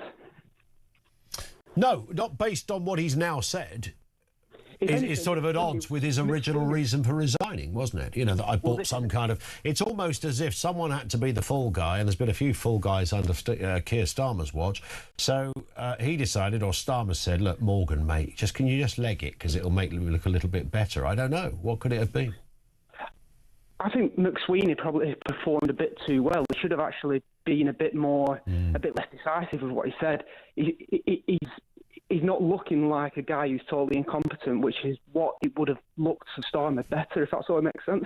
Yes, it does. Yeah, I think that was the idea, and he was quite protective, I think, even today of Starmer. But it's still, nonetheless, I mean, I thought the interesting point that he made, though, Sam, was that he said if Kamala Harris had become the president, he wouldn't have been recommending Peter Mandelson. Well, that doesn't make any sense, because he said the reason they took Mandelson on was for the EU. Well, Kamala Harris has got nothing to do with the EU negotiations. No, that's true. But I suppose there was somebody who doesn't always play by the rules kind of character. But, although Mandelson looks like a neat and tidy, very clipped, clinical man, he's a little bit rogue in other respects. That would fit better with Trump than it would with Harris. So they're saying maybe they were going to hire George Osborne if Kamala Harris was... Well, I mean, George Osborne said they were going to hire George Osborne, I think, so who knows?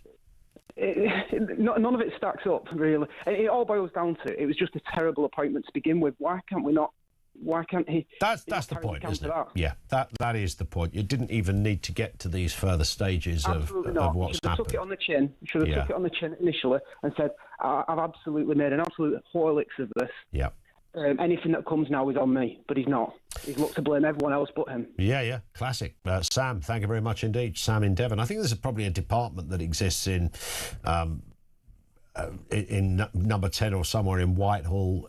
It's probably the same in the Chancellery in Germany and the Élysée Palace in Paris, where, if stuff goes wrong like this, the rule of thumb, almost kind of, not to overplay it, but I think you take the point, kind of almost sort of mafia-like in some respects, that there's a general agreement, you just don't take the blame. And you do blame others, and people's jobs and careers will go, and that's how it has to be to protect the main man, the institutions. And that's probably why, we talked yesterday, didn't we, about, what was the subject yesterday? What was the actual question we threw out yesterday? It was about sort of belief and trust in, how did politics become so toxic? That's right. And a lot of it was about the lack of belief in institutions. And that is, it kind of, the government are the architect of their own downfall in that respect, aren't they? Because they are the ultimate institution, I suppose. And when you see things going on, and of course what we see now is we see all this played out almost in real time on social media, you might as well have it sort of streaming through your head. We've got a kind of constant commentary. But almost by the minute, but certainly by the hour, of the ins and outs of what's going on. And depending who you are, you could read the same sentence. And this does feed into what we were talking about. The same sentence could be put out as a statement by Downing Street, depending on where you sit politically, or your views on Starmer, or how hard or soft you are on certain issues, will differ on how you interpret that. So we question the institutions like we've never questioned before. You know, there's a court case going on at the moment. It's only just started, not really got going, of the Ukrainian guys who are in court. And of course, you can't report on that because you can't. Well, you can report on it, you can't comment on it as such. But that has enamoured a whole, just a whole array of voices talking about. You know, I had a woman telling me yesterday that I'm under a government D notice, not to talk about it. I mean, wouldn't I know that if I was under... I think I might know that. Not Magin Cleethorpes, who was trying to tell me, you won't talk about this. I wouldn't be talking about it anyway if it's an ongoing court case. The news will report on it when it starts up and running. That's it. But the lack of trust in the institutions has thrown us into that kind of space. And everything that's going on with the Morgan McSweeney stuff, to bring it back to that, sort of feeds into it. Steve's in Blackpool. Steve, what have you got for us? How long do you reckon Starmer has realistically got left? Well, this is what's racking my brain. I can't believe he's still there. But I'm going to come at this from a different angle. Yeah. Now, his backbenchers and his frontbenchers always start with my constituents. Now, that means they have a job.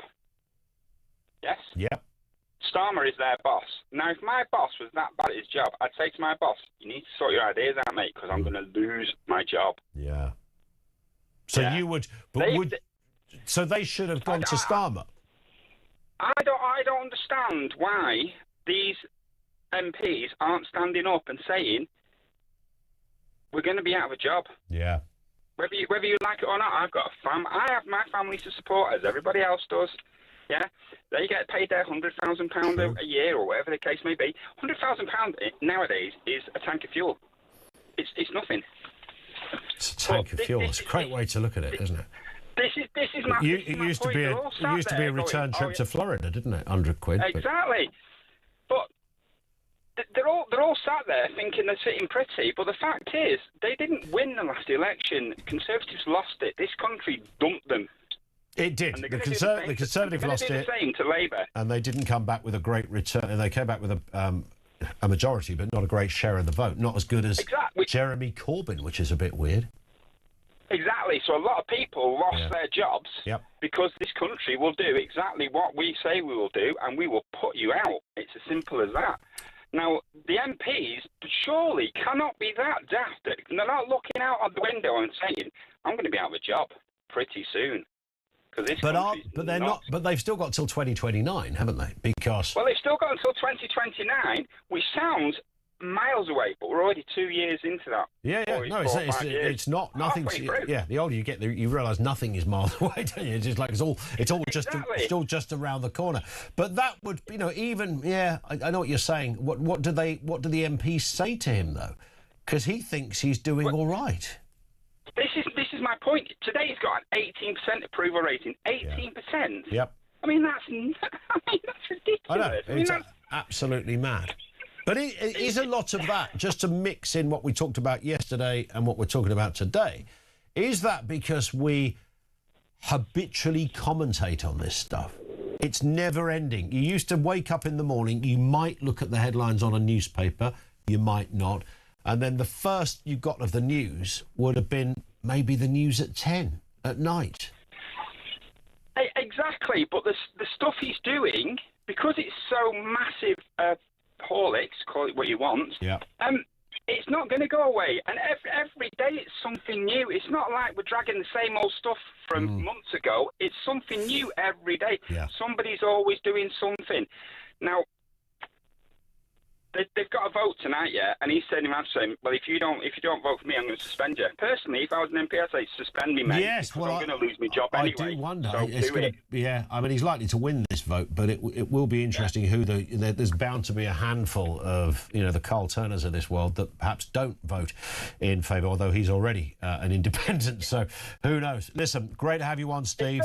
Go on. Can I just say, yeah, he can't suspend them all because what would PMQs look like tomorrow with empty benches?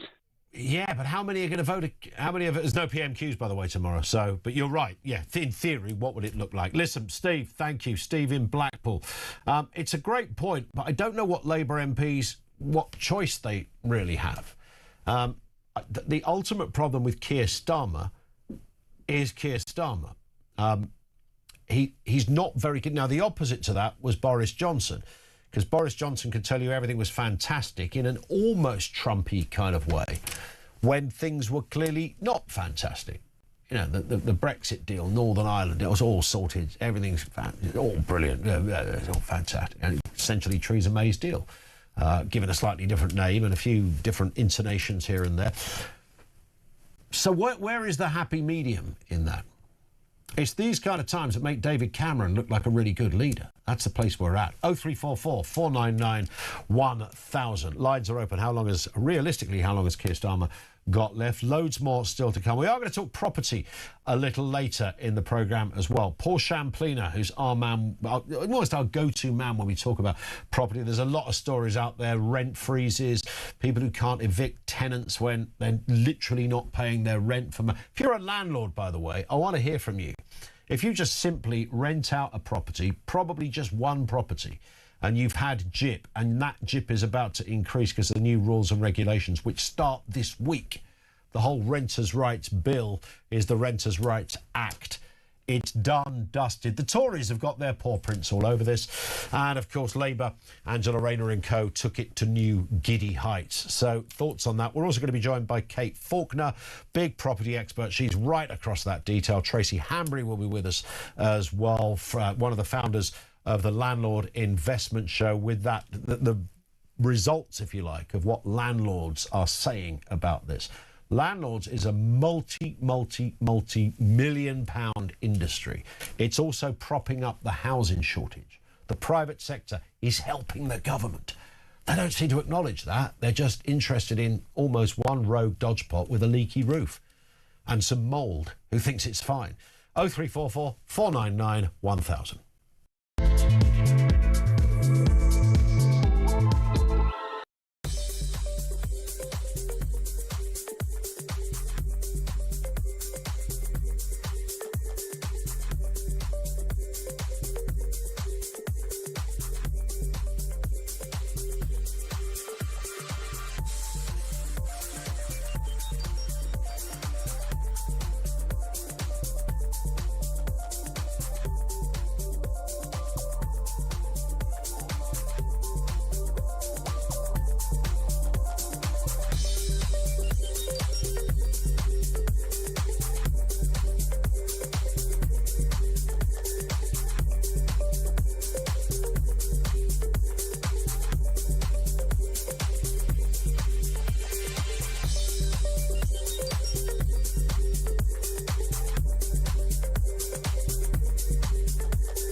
Across the UK, on DAB+, on your smart speaker, on your smart TV, and on your side. This is Talk. It is Talk, 25 to 3. This in from Susan says McSweeney cannot take full responsibility for a decision that was ultimately Starmer's. And true, and I don't like to say in fairness to Starmer, but I will have to on this occasion. Keir Starmer did take full responsibility, say it was my decision, etc.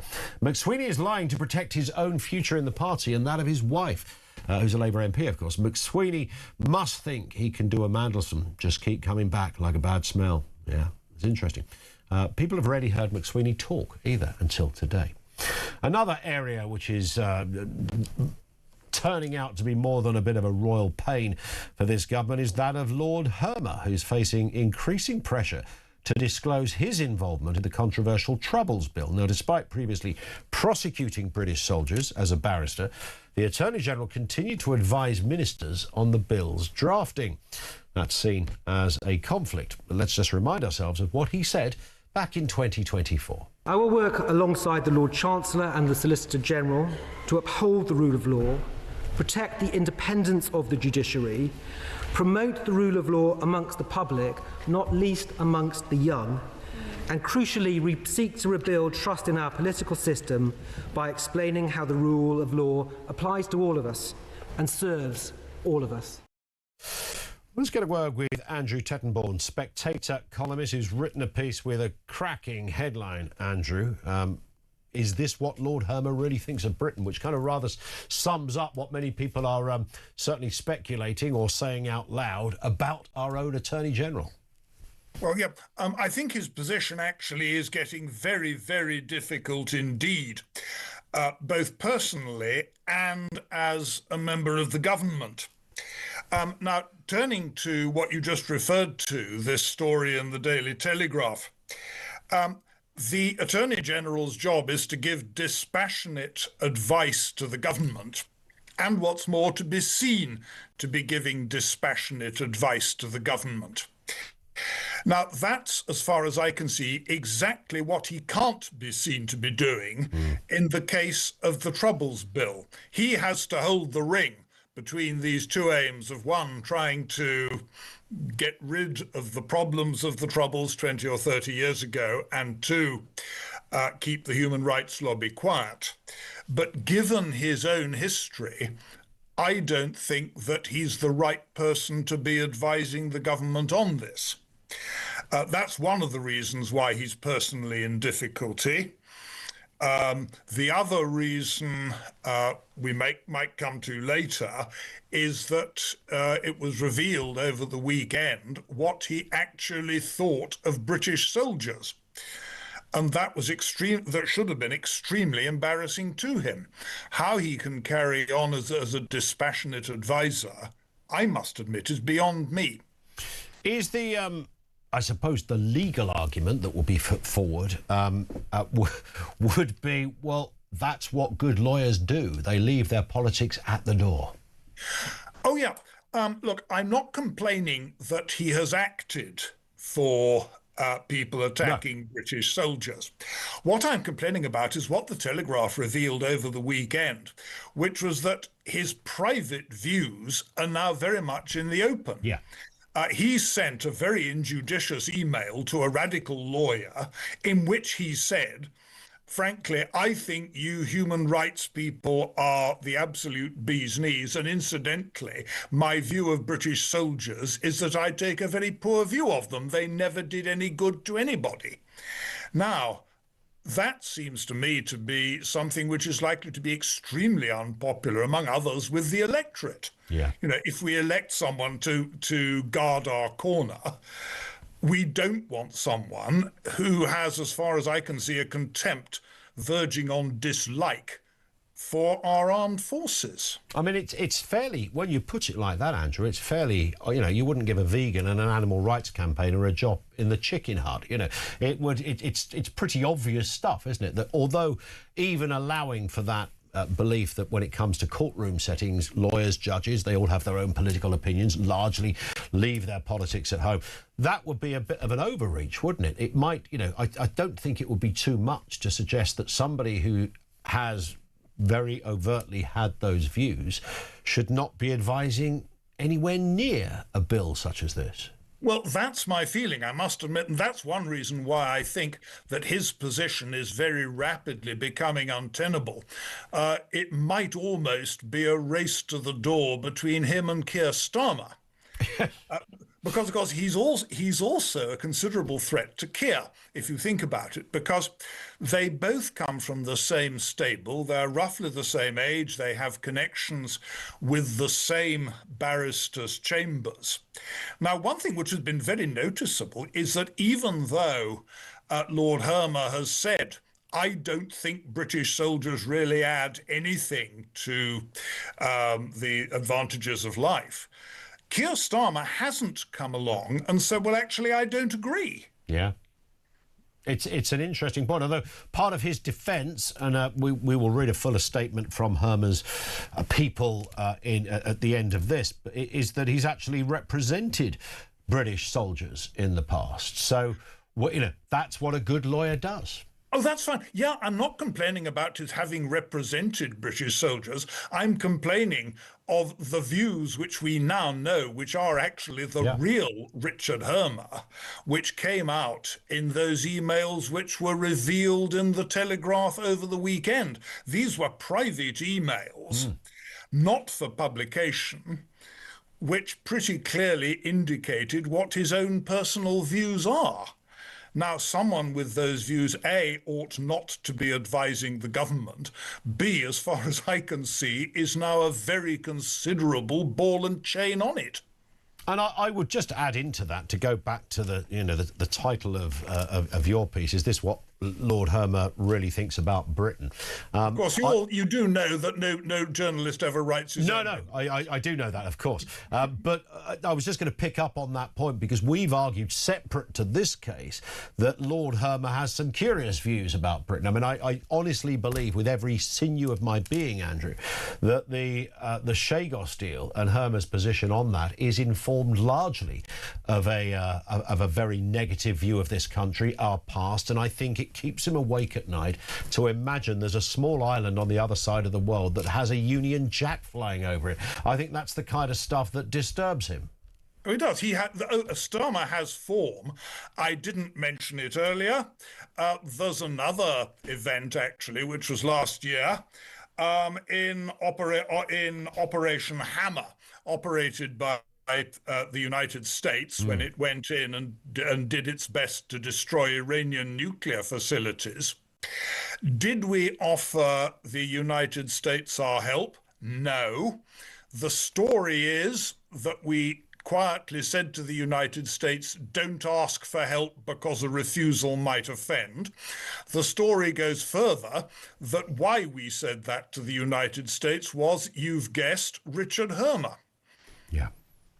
Do you sense then, because this brings in another little avenue, Andrew, which you may or may not care about, but Emily Thornberry is apparently buying herself a new wardrobe at the moment, perhaps standing in the wings waiting finally for a call from Keir Starmer. There could be a job opening for her. I think there may very well be a job opening for the Attorney General. And indeed, I think I did say about a year ago, Starmer needs a new Attorney General. Whether it'll be Emily Thornberry, I'm not sure. She has a certain amount of baggage of her own. And I think probably that would be unwise speculation. Indeed. Well, we will certainly see. Andrew, thank you for your time. Really nice to have you on with us. Andrew Tettenbaum, Spectator columnist on Lord Hermer.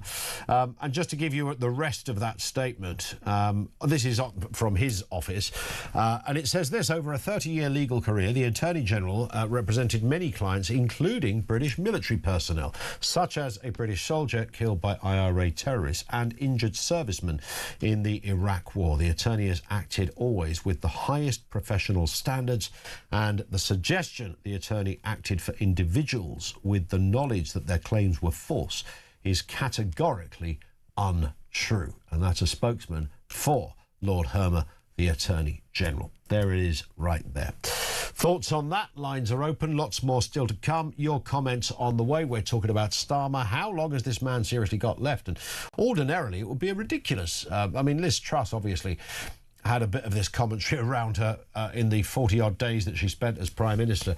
But generally speaking, it's less than 2 years since Keir Starmer has been the Prime Minister. This debate should not really be happening. The usual order of events, if you like, is that, you know, really? Not even 2 years in? You're talking about the bloke being kicked out? The run has been that bad for a whole number of reasons.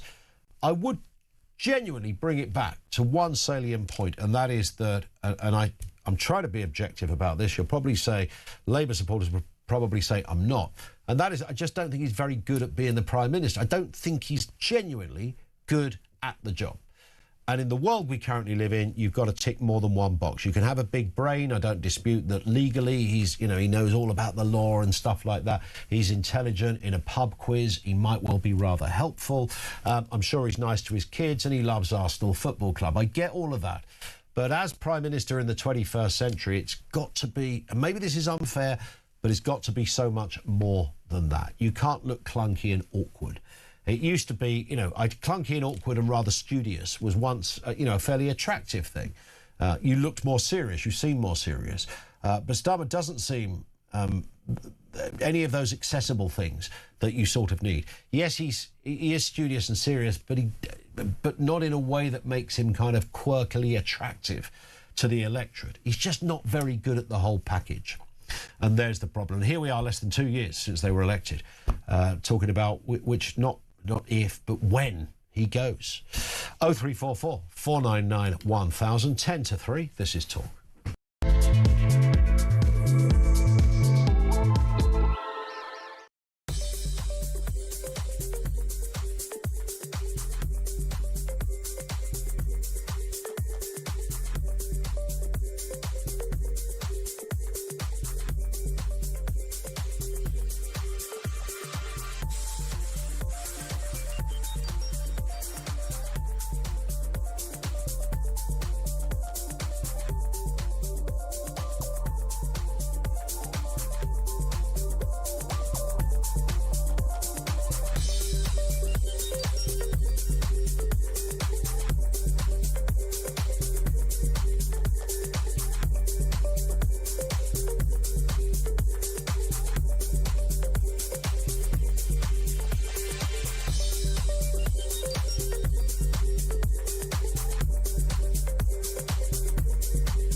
Sent us a picture that made me feel so ashamed. We look like hoarders. Chris Marshall! Yeah, I'm actually recovering from an accident right now. You've landed loose today, haven't you? Yeah, don't shake the arm, Chris, too much. You're with Danny Boyle, who's like the maddest director ever. He's got so much energy. He's like you.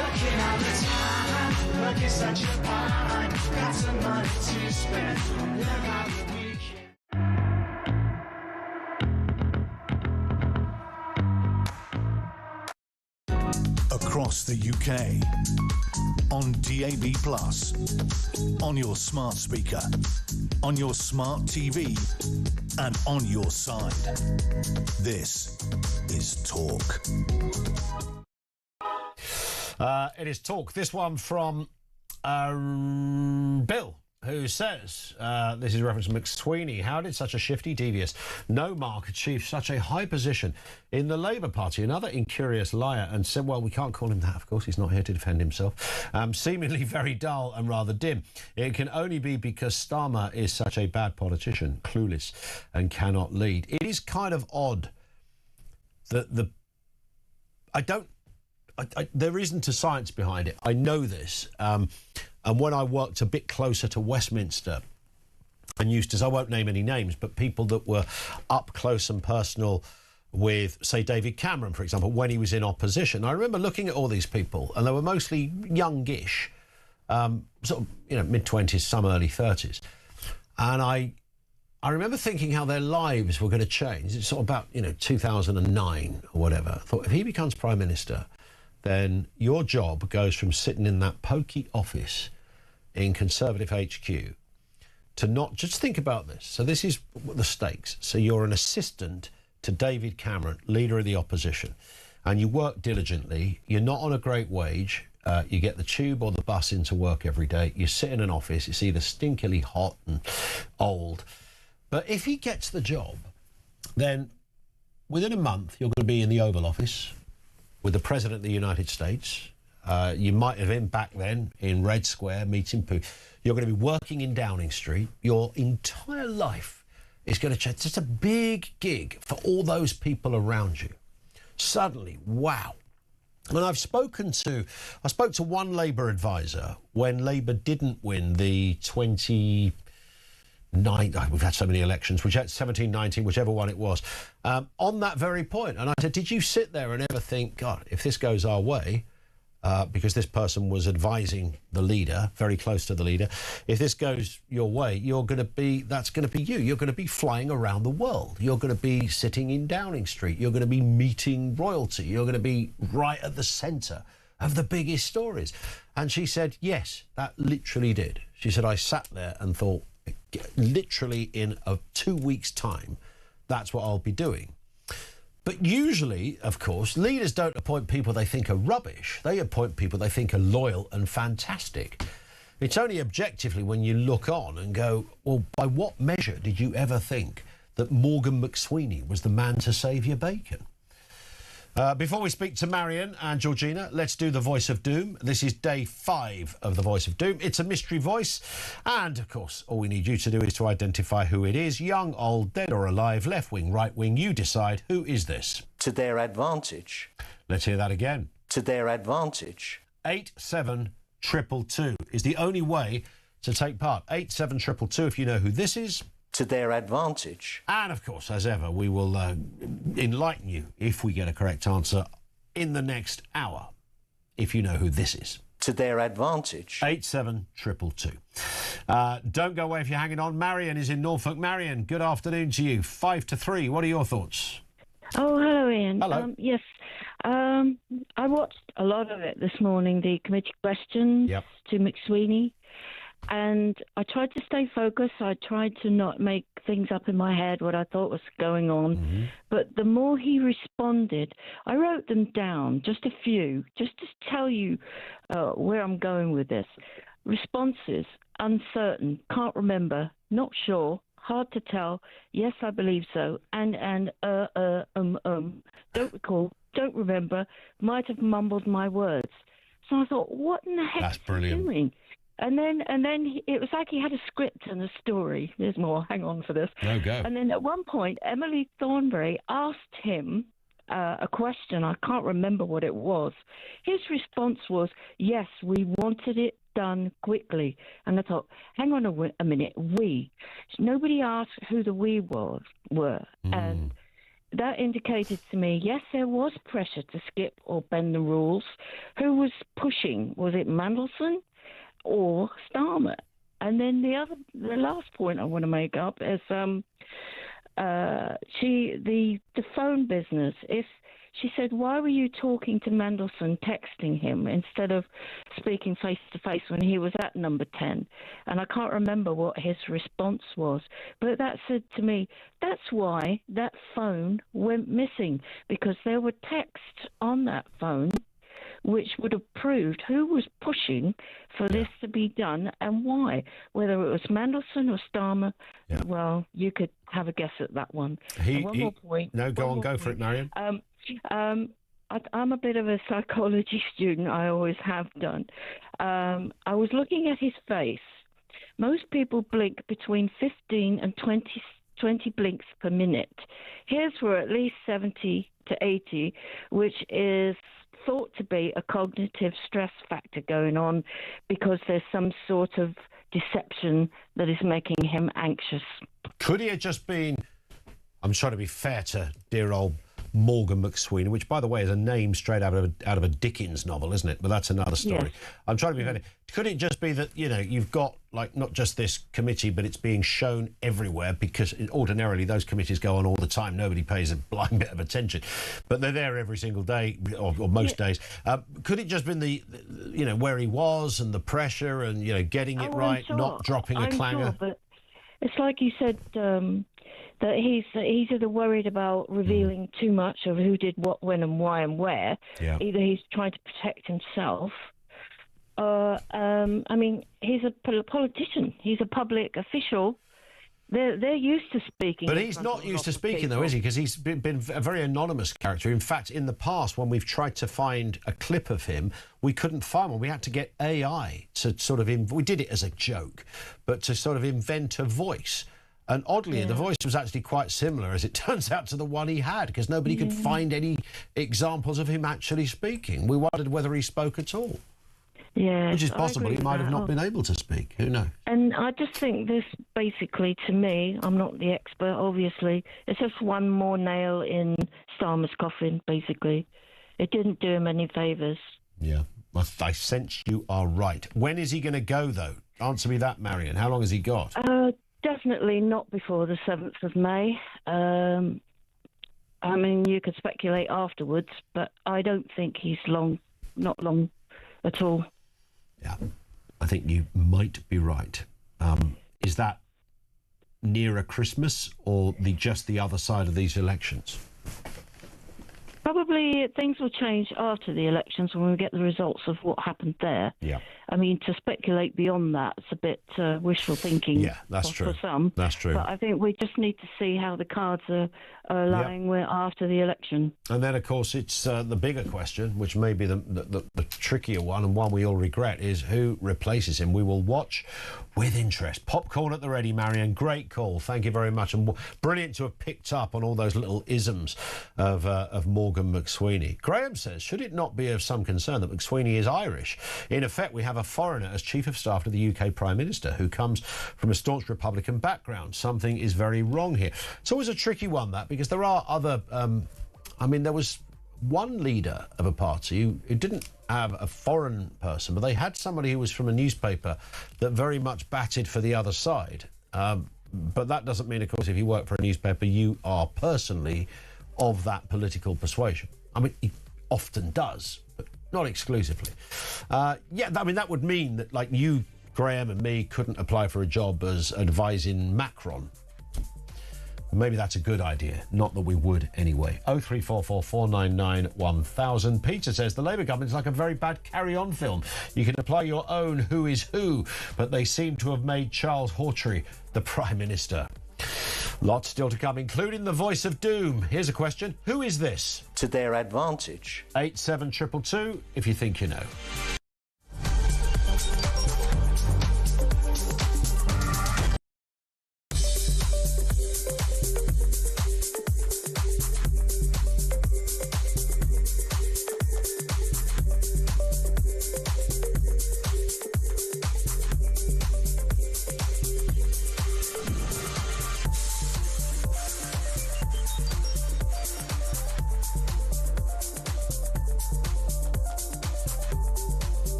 across the UK. On DAB+, on your smart speaker, on your smart TV, and on your side. This is Talk.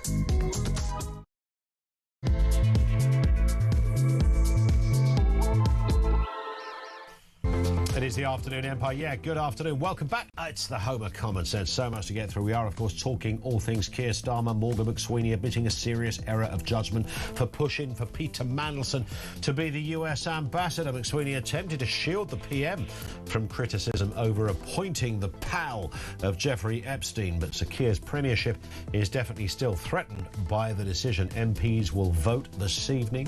I think it's 7 o'clock tonight in the House of Commons on a sleaze inquiry into allegations that Keir Starmer misled Parliament. It's very serious. We understand there will be a whip. Well, Labour MPs will be whipped to vote against such an inquiry, which is a bit weird for a party claiming we are the people of transparency and honesty. Well, bring it on then. Apparently not. The King, as you know, is now in America, set to urge the United States and Britain to unite. He's expected to state that the transatlantic friendship benefits the world, calling the spirit between the nations of reconciliation and renewal amid that challenging, and I think challenging only just about covers it, US-UK relations. And Chancellor Rachel Reeves is reportedly considering a controversial year-long rent freeze for private properties.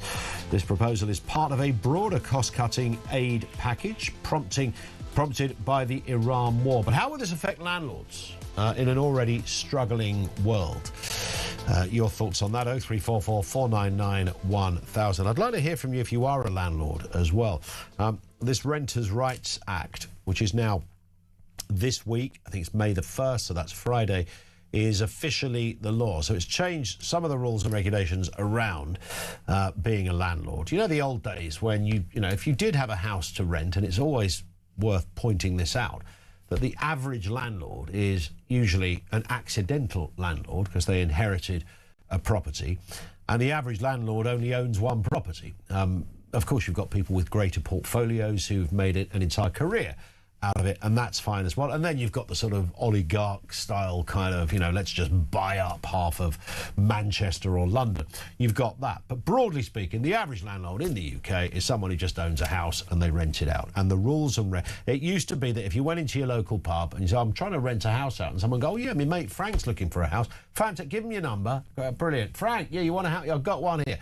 Drop us 300 sobs through the letterbox and then we'll take it from there. I'll put a little Brilliant. You can't do any of that now. None of that. It's not even possible. In fact, it's slightly illegal as well, because you need to be registered in a portal. You've got to tick all sorts of boxes as well. So there's all manner of things going on in that respect. Well, look at that story. Paul Champlain is going to be with us. Kate Faulkner is going to be with us. Tracy Hambry is going to be with us on this. So much to be said on this. And we'll get the results of the Landlord Investment Show's poll on what landlords are thinking right now, which is quite crucial to all of this. A little bit of breaking news. Government sources. This comes from Katie Donaldson, who's the chief political editor at the I paper, has said that government sources are suggesting only a handful of rebels will vote with the Conservatives this evening to refer Keir Starmer to the Privileges Committee. Around 20 could abstain, they've added. So that still won't really be enough to prop this one up for those that want to see Keir Starmer held to account. I still don't quite understand it, that if Keir Starmer has nothing to hide, then, you know, bring it on. This could be his greatest example of his transparency, you might think.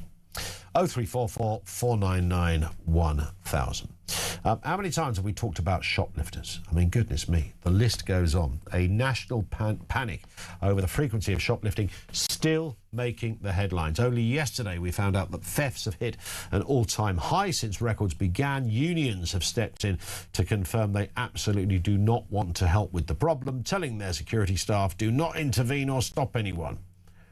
I don't really understand. Look, I kind of do half get why Madge, who works on the tills at the co-op, should not be expected to run down some dodgy criminal wearing an ill-fitting stained tracksuit to try and get the beer back on behalf of the Cooperative Society. I understand that.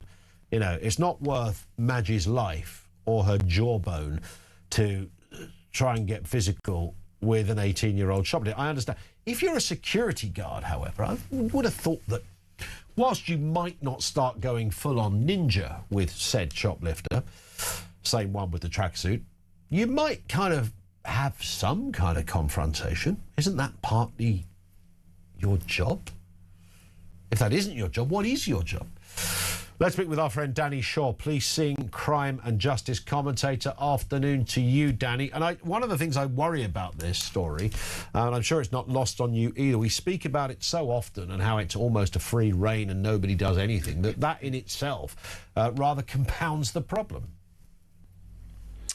Yeah, I mean, this is one of those crime types that has sort of taken people by surprise over the past few years. It wasn't really anything that we talked about or didn't really generate a lot of comment in years gone by, but it's proliferated, and the more that people see that shoplifters are getting away with it, the more some people are encouraged to do it. I mean, on the question of the security guards, I absolutely agree with you, Ian. I mean, there is no point in having a security guard unless they make some intervention, or unless they are trained and authorised to intervene in some way possible. As you say, you know, if someone comes at you with a knife, I'm not expecting them to have the wherewithal, the ability to handle that necessarily. But if you think about bouncers in a nightclub, we don't expect bouncers in a nightclub when they're faced with drunks or people dealing drugs or people who are causing trouble in a nightclub just to stand there and let them get on with it. We expect a bouncer to come in, wade in, and get that person out of the club. That's what bouncers do, and everyone kind of accepts that. And sometimes there are stories of bouncers going overboard, but there's no point in having security guards unless they're going to do that job of guarding and be prepared to intervene. So if what the union appears to be saying that the rules are really patchy, the guidance is different for different retailers and different guards, so we need one size fits all, you don't intervene. Well, I would say what you need is one size fits all, which is you do intervene, but you're properly trained and you have the authorisation to do that. It does seem, and I hate to stereotype or body shame anyone, but, you know, I'd rather like somebody like Sebastian Sower, the marathon winner, to be the fella on the door at my local supermarket. But I do often find sort of, you know, often almost retired characters who are not exactly marathon runners given that task. I don't imagine they're going to be running anywhere anytime soon, not even to the loo. Sometimes it's not just about running, though, is it? Sometimes it's about just having the confidence to stand there and say, you are not leaving the store with that. And there's just something about those individuals, we've all seen them, Ian, haven't we, that you don't mess with them. Indeed. You know, so it's about technique, it's about training, it's about body language, it's about all of those things, and then being able, if necessary, to just restrain them until the police arrive. Indeed. Twice I've been stopped by the security guard when an alarm goes off. That's often when they sort of spring into action. But once an alarm went off, and I can't remember what it was some meat of some sort that was alarmed, and you don't so that was fine. But the guy said, he said, you've got an alarm gone off. I said, I don't know what it is. The only thing I can think of, I bought this steak. And he went, yeah, it'll be the steak. And that was it. He didn't ask to see a receipt. And the second time, and I don't even know how this works, Danny, maybe you do, but have you ever encountered the supermarket trolley magnetic trap of doom, where you're wheeling your trolley out and suddenly it stops? Now, you know, we know what trolleys are like. I just thought it was knackered, frankly. I'm trying to push this thing. It's going nowhere. I thought, what's happened? I've got am I on a hidden camera TV show here? Fella comes along, he said, oh, it stopped you. Now, I don't know how that works. Does it stop random people? Does every 200 customers have the trolley treat? I have no idea, but the same thing happened there. He came along, helped me with the trolley, and off I went. I mean, I don't know what the point of that was.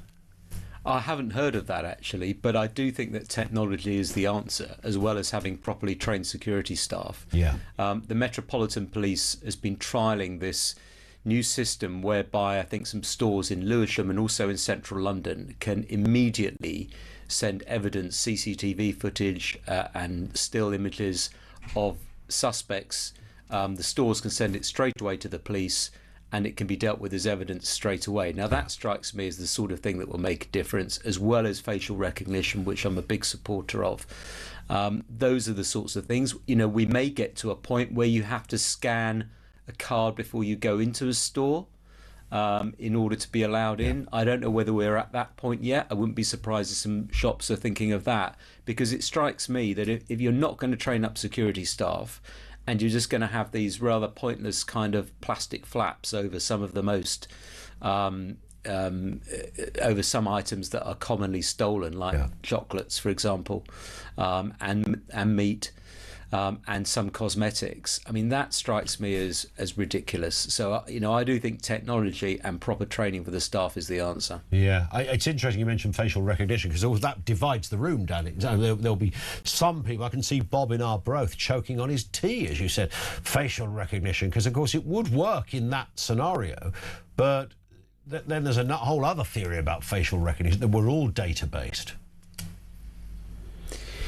Well, not really. I mean, your database, I mean, you know, the way that it's used by the police, for example, there's a watch list compiled of wanted suspects and, you know, people who are offenders on the run and so on. And that watch list is compared against people who walk across the cameras.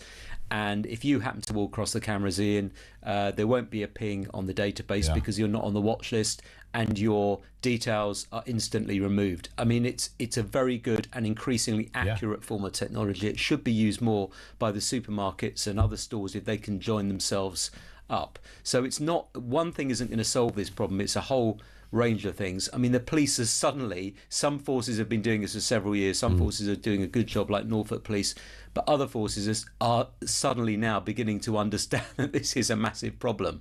And it's sort of replaced some other types of crime as the sort of the crime du jour of today's criminals. Indeed. I wonder if you're on that database, Danny, because you used to work for the BBC. Maybe they've got that. Quite possibly. Got a special element. Oh, BBC journalist in the fish aisle. I mean, who knows? I'd certainly be on their radar, no doubt about that. Danny, thank you as ever. Danny Shaw, he is, of course, policing, crime and justice commentator.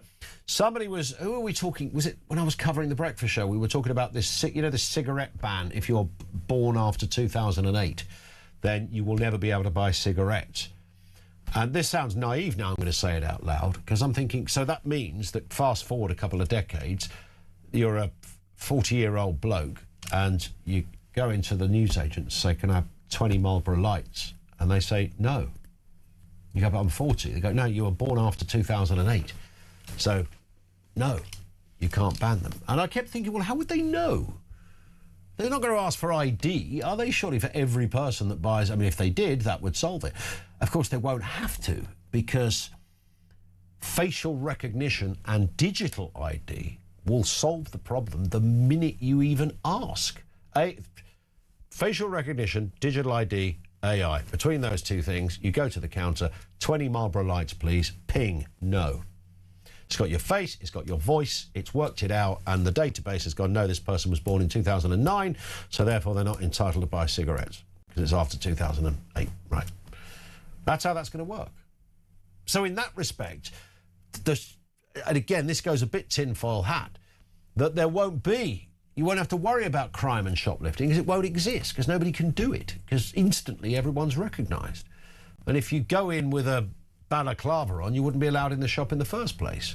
That would be the theory. Does that take it too far? Is that tinfoil hat territory, or is that literally the way we will go? Facial ID, artificial intelligence, and digital ID, between facial recognition, digital ID, and AI. Put the three together, no crime. Remember that Orwell book? It's all of that, right? Just before we take a short pause, 0344 499 1000. Have we got a winner on the Voice of Doom? Let's find out. This is the voice we played you just before the news. To their advantage. Who's that then? These are some of the guesses. Tony Newton, no. David Blunkett, no. Ian Campbell's mate that was an ex-Tory prison minister. Who's Ian Campbell?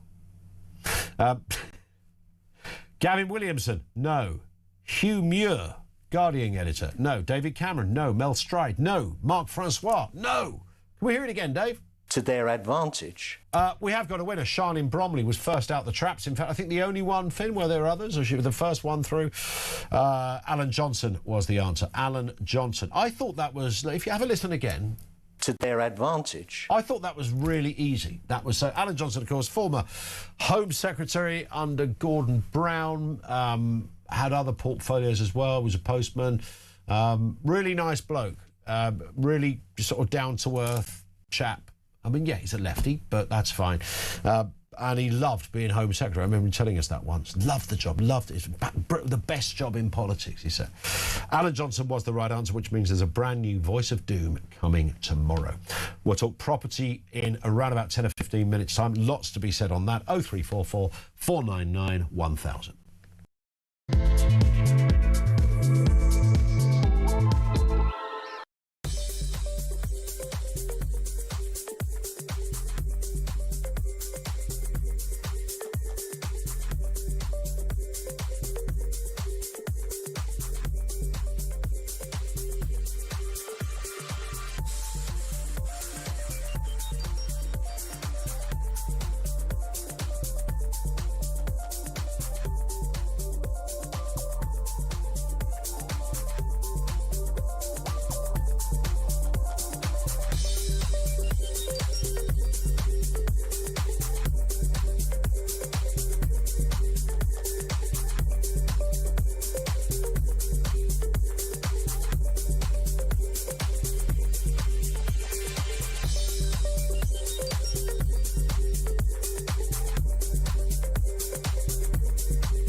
Sent us a picture that made me feel so ashamed. We look like hoarders. Chris Marshall! Yeah, I'm actually recovering from an accident right now. You've landed loose today, haven't you? Yeah, don't shake the arm, Chris, too much.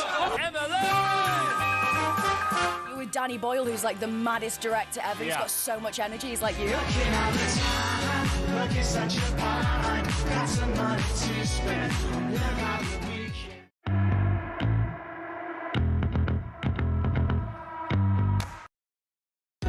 Across the UK, on DAB+, on your smart speaker, on your smart TV, and on your side.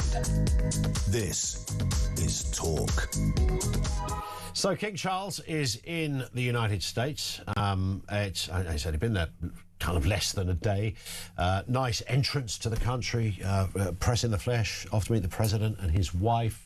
The First Lady. They had some tea, they had some cake, they did the Rose Garden, they met the press. Some nice photo of our own Harry Cole having a bit of a chinwag in the garden there. Let's talk to Rupert Bell, Talk's royal correspondent on this. Rupert, good afternoon to you. I mean, Prince Charles is rather good at this kind of stuff. I mean, I was looking at him last night and I was thinking, this guy's done this all his life, hasn't he?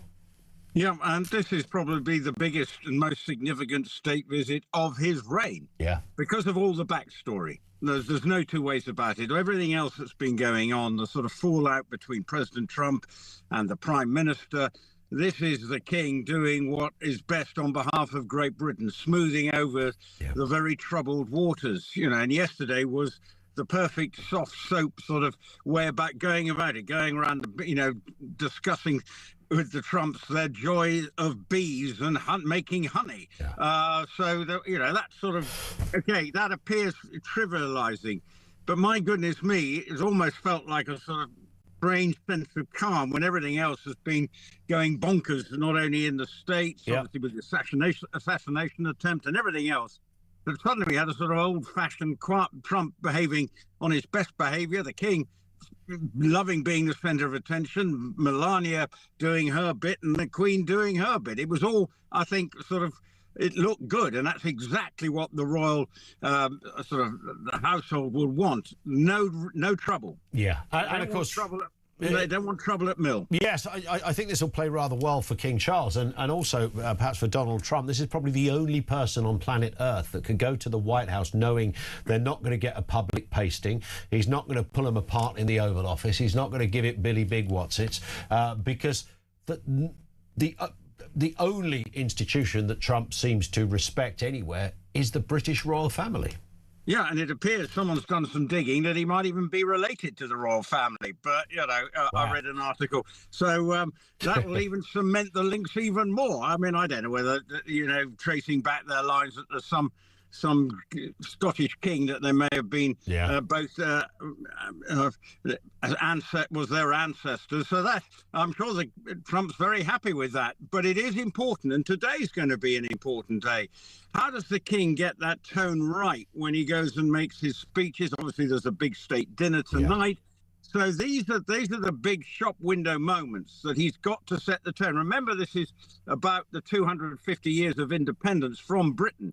So, and I believe the king might be talking about the sort of the strength and the quality of our army, which again has come under criticism from members of the American government about what we are capable of doing. But obviously the king has very strong connections to the military and is very important. And so there will be a lot of opportunity for the king quietly to sort of fly the flag for not only our defence forces, but Britain as a whole. And that's what he's really good at. And of course, this visit will have been poured over every discussion. As I say, that's why these are probably the most important 4 days of the king's reign, that what he does and how it goes down with Donald Trump, because what impact will it have on sort of healing the relationship between the two governments of the country? Indeed, it's important stuff. So both stand a lot to gain from this, and it looks like it started well. Let's hope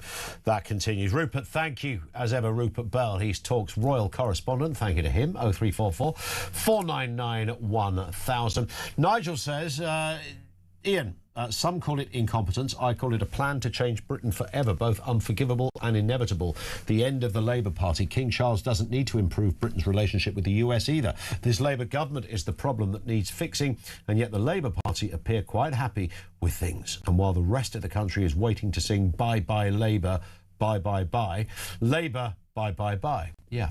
I was trying to work out whether that was a sort of Bay City Rollers song or something else. Either way, Nigel, thank you for that. Georgina, down in London. How long's he got, Georgina? What are you thinking? Hi. Well, good afternoon, Ian. I think that Keir Starmer will be gone after the May elections. Nobody's stupid enough in the Labour Party to want to take the reins before then. But then we've got the problem of who we're going to pick, because the choice is between Dumb and Dumber. So it's a real problem. But I've been watching what's been going on this morning with Morgan McSweeney, and I've watched the evidence that he was giving regarding the vetting scandal, and I've also been listening to the weak defence that the Prime Minister gave to cover his back in Parliament. I mean, how are we expected to believe these men when it's obvious that they're covering their own backs and lying through the teeth? They're all as guilty as sin, Ian. Do these people think that we're totally stupid? Because they are insulting our intelligence. I mean, look at it this way. There's no notes. Nothing was signed off by the Prime Minister. No paper trail to back up their story. Not even a phone to scroll through for prior evidence. And they all seem to have selective memory syndrome. It's all he said, she said, word of mouth. Definitive proof has conveniently been lost. Anyone with half a brain cell would think that this was by design to cover up tracks. I mean, personally, I'm appalled by the fact that this Prime Minister, with his pious, holier-than-thou attitude and his do-as-I-say mentality, can so blatantly lie to us, Ian, can deceive us, can put us and our country in danger by compromising our national security. And even now, he thinks that he and those that helped him will walk away from this unscathed. I mean, personally, I've always said that Keir Starmer, to me, I look at his face, look in his eyes, and the wheel is spinning, but the hamster is dead. He has no awareness of just how much he's disliked. But if we use social media, Ian, to tell the truth, we can be thrown into jail for years, we could lose our job, or we could be hounded by the judiciary for doing our job, even if that job was defending our late Queen and country. Yeah. These people in government are not above our laws, Ian, but they think they're untouchable and above justification. They are not above being made to take responsibility for their actions. They are not above a jail term for their lies, treachery, and decisions that they've made that's put our country and us in danger. They have got to be made to be accountable for their actions, exactly the way that the common man would be, as they are no different. They just have bigger pay packets. We don't need any more two-tier judicial ruling where the scandal's concerned. We have seen too much of that already, Ian. It's time for the truth, the whole truth, and nothing but the blinking truth. But I can't say as I've seen or heard any of that up to now. And while all this skullduggery is being trawled through this hearing, yet again, it's costing us, the taxpayers, fortunes for the hearing, and they will still get their big fat payout or their pensions, whether or not at the end of this. So for the taxpayer, Ian, it's a lose or lose situation. There it is, Georgina. Fabulously put, as ever, very eloquently put. Somebody did mention, thank you, somebody did mention you to me in Manchester when I was over there last week. Who said, oh, that great call from Georgina you had. And then somebody else chipped in and went, where can I see it? And I said, well, it's everywhere on social media. It was Georgina's annihilation of Keir Starmer, and it was, frankly, art. No other way to put it. Art, I tell you. 0344 499 1000. This comes in from Terry in Slough. I'm 76, been a Labour supporter all my life, but in my opinion, this Prime Minister is the worst I've seen in my lifetime. And I've seen some terrible ones, says Terry. Yeah, again, I don't know quite what it comes down to. I think it's I get it, OK? Prime Ministers and politicians are analysed in a way they've never been before. So we have a running commentary. I know I keep saying that. So there's a bit of that. Starmer not being very good is the other thing. But maybe more than that, what was the big idea with Keir Starmer? What was I know everybody makes the same example. Blair had a big idea. Thatcher had a big idea. Even to a degree, David Cameron had an idea. But this lot came in without, there was naff all. There was just nothing. There was we all thought there was. Even those of us that work in this industry thought, you wait. They're going to come in day one, bang, out the traps, running. It's going to be explosive. You wait to see what happened. Nothing really happened, just bad stuff. Farmers, winter fuel allowance, Shagos, the list goes on. It was so badly managed. And I think that, as much as Starmer himself, who I don't dispute might be a lovely man, just not a great Prime Minister. 0344 499 1000. We've got some great stuff on property in a second. What happened to one landlord when the tenant wouldn't pay? It's a horrifying story. We'll bring you that as well. Coming next on Talk.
across the UK.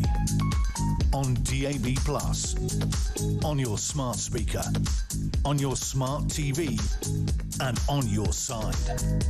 This is Talk. It's Talk. Welcome back. Just gone 3:30. Paul Champlina, founder of Landlord Action, has just walked in with us. We're going to talk a bit here because there's a lot to talk about. Renters' Rights Act, of course, comes into effect on Friday. We'll get into that. Bit of a shockwave in the industry. I mean, it's just on this specific point, Paul. It's been talked about literally for years. Started under the Tories, continued with some increased revs, I think we could say, under the Labour government, and it's here this week. Friday the 1st. Friday the 1st, my daughter's birthday, ironically. She's going to be 16. So, yes, I've lived and breathed this for 6 years. You have. Literally lived and breathed this. I worked out yesterday, I did a webinar yesterday. It was my 13th webinar stroke talk of just this month. Just all on renters' rights. All on renters' travelling rights. the country, and all that stuff.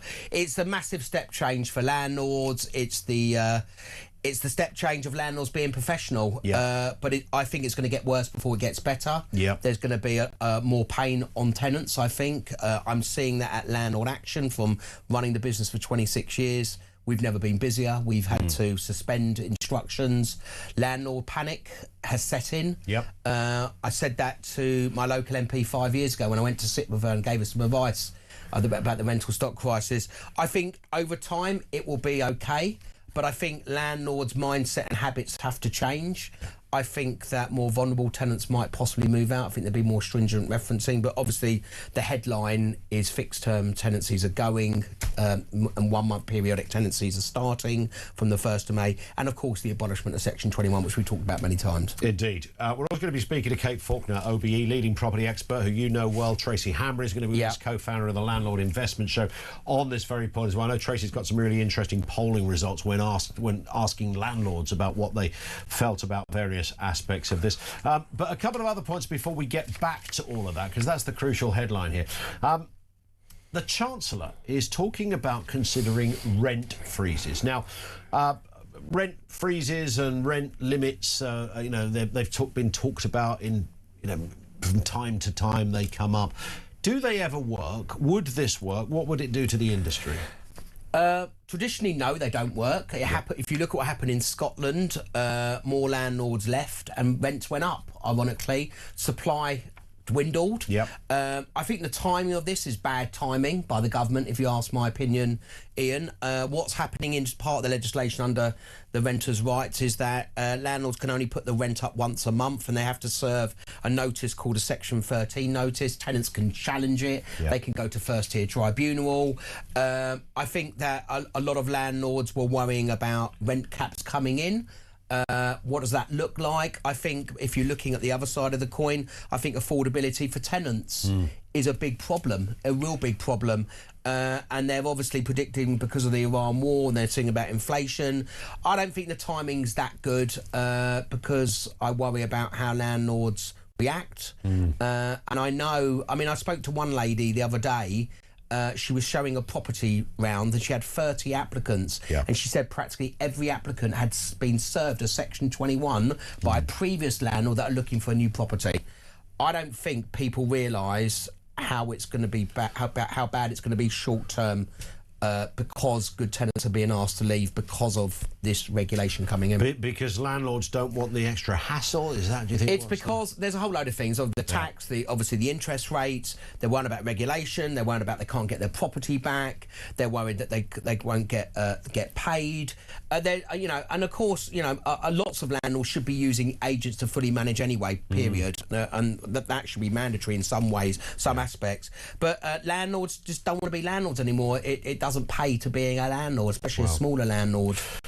Because there is extra. I was giving that example that I give all the time, when it used to be a case of Frank inherited a property, went down the pub, saw his mate Jim knew a fella that wanted to rent a house, said chuck 300 sobs through my letterbox by 6 o'clock, it's yours for it. You can't do that. Not only can you not do it, and it's not advised to do it, it will be illegal to do that. It will be illegal because you have to use a periodic, a short periodic tenancy. I think the biggest threat for landlords, they don't know it's coming down, is going to be fines by councils, because I think councils are going to see landlords as low-hanging fruit. I think rent repayments orders are going to be a problem. And I'll give you an example. Let me ask you this. We've got 2.7 million landlords, but from now until the end of May, 31st of May, which happens to be my birthday as well, you've got to serve an information sheet to tell your tenants that they are a periodic tenancy. Wow. If you don't, within that time period, only for 1 month, and Wales had 6 months, if you don't do it, the council could fine you between £4,000 and £7,000 per tenant.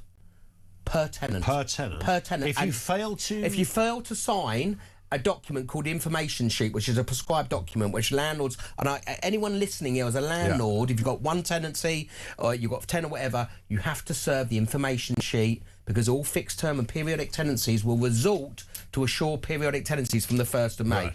And up to the 31st of May, you have to serve this document either by hand, by putting it in the letterbox, or by email with an attachment of a PDF, not a link. Wow. So It's that's massive. part of the crime. So if you get all of that wrong, you could be fined pretty severely, more severely than if you emptied a supermarket of all their goods. Of course. You wouldn't get fined at all. Well, shoplifting's not an offence, is it? But if you forget to fill out a bit of paperwork... 1,000,000%. It's look, councils are scared. I'm being a little bit cynical. I'm a landlord, been a landlord for many, many years. The reality is that, I think that, I represent my deposits, the deposit scheme, and you have to protect the deposit, and that came in 2007. We still get landlords now, 17, 18 years later, that don't put a deposit in the deposit scheme, and they could be fined 3 times plus the deposit. The government are getting, under this regulation, wanting all landlords and agents to serve these documents within the 1 month. If you don't do it, I mean, I've looked at some manifestos and see the council's got 640 councils. I think that it could, dumb insolence and not doing it is not a defence, and that's what I worry about. And the fines are high. And the fines are high. Well, we're bringing Kate in a moment and also talk to Tracy. Before we do, just a couple of other bits. Keith in Dewsbury says, Paul, give me some good news. Are interest rates coming down anytime soon? This is the wider issue of property. Yeah, I don't think they are going to come down soon. I think, I think the war is the headline. I think inflation is creeping up. I saw there was some positive, negative. There was some positive news in respect to jobs came down, with unemployment figures came down a little bit. I think the cost of living crisis is going to be a real big issue. That's why the government announced about the rent freezes. Sure. There was a story as well, and this is not an uncommon story. One landlord again, an accidental landlord. This is so often the case. Somebody just owns one property, trying to do their right.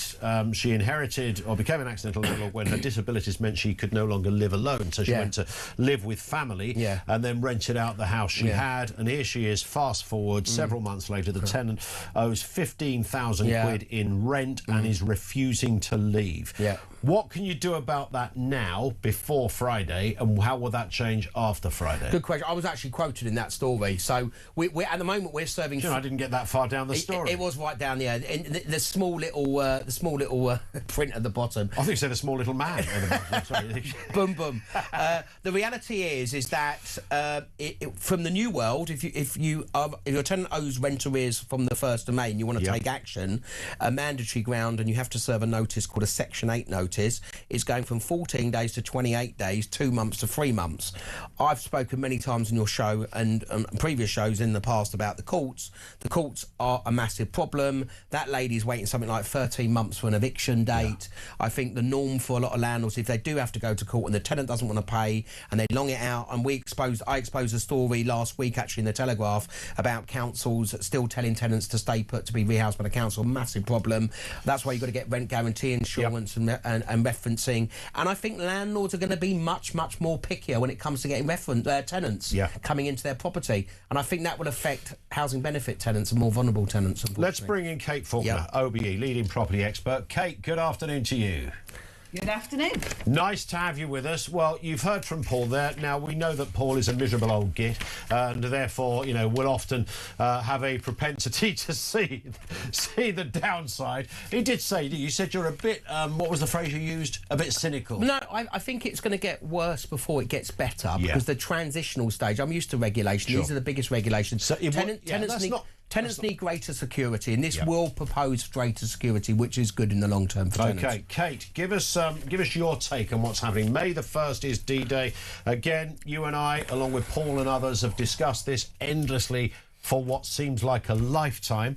But here it is. It's very real. Renters' Rights Act, May the 1st. Is it? I mean, Paul is I think understandably pointing out that there could be some bumps in the road to start with. What are your thoughts? Well, I mean, firstly, Paul is one of our letting legends, so let's not forget that. And what he's saying is always 100% correct. So I think that's really important to be aware of.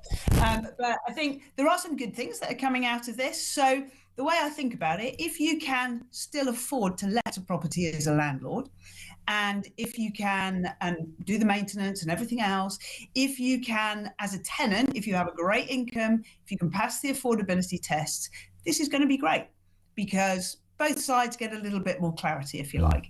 And it is really good. Tenants, on average, stay in a property for 4 years. So you want them to have 4 months to be evicted. However, if you are somebody with cash and you have no income, so you might have just gone through a divorce, you're a single mom now or dad, and you've got a couple of kids, you're a little bit stuffed, to be honest, because you can't pay in cash up front anymore. If you signed a tenancy agreement 6 months and you thought, I've got three years now, I'm safe in my property, nobody can do anything, that's gone on May the 1st. So, and also if you're a benefit tenant, this is quite hard because actually it's the rules are stacked more against benefit tenants than they are against a private tenant.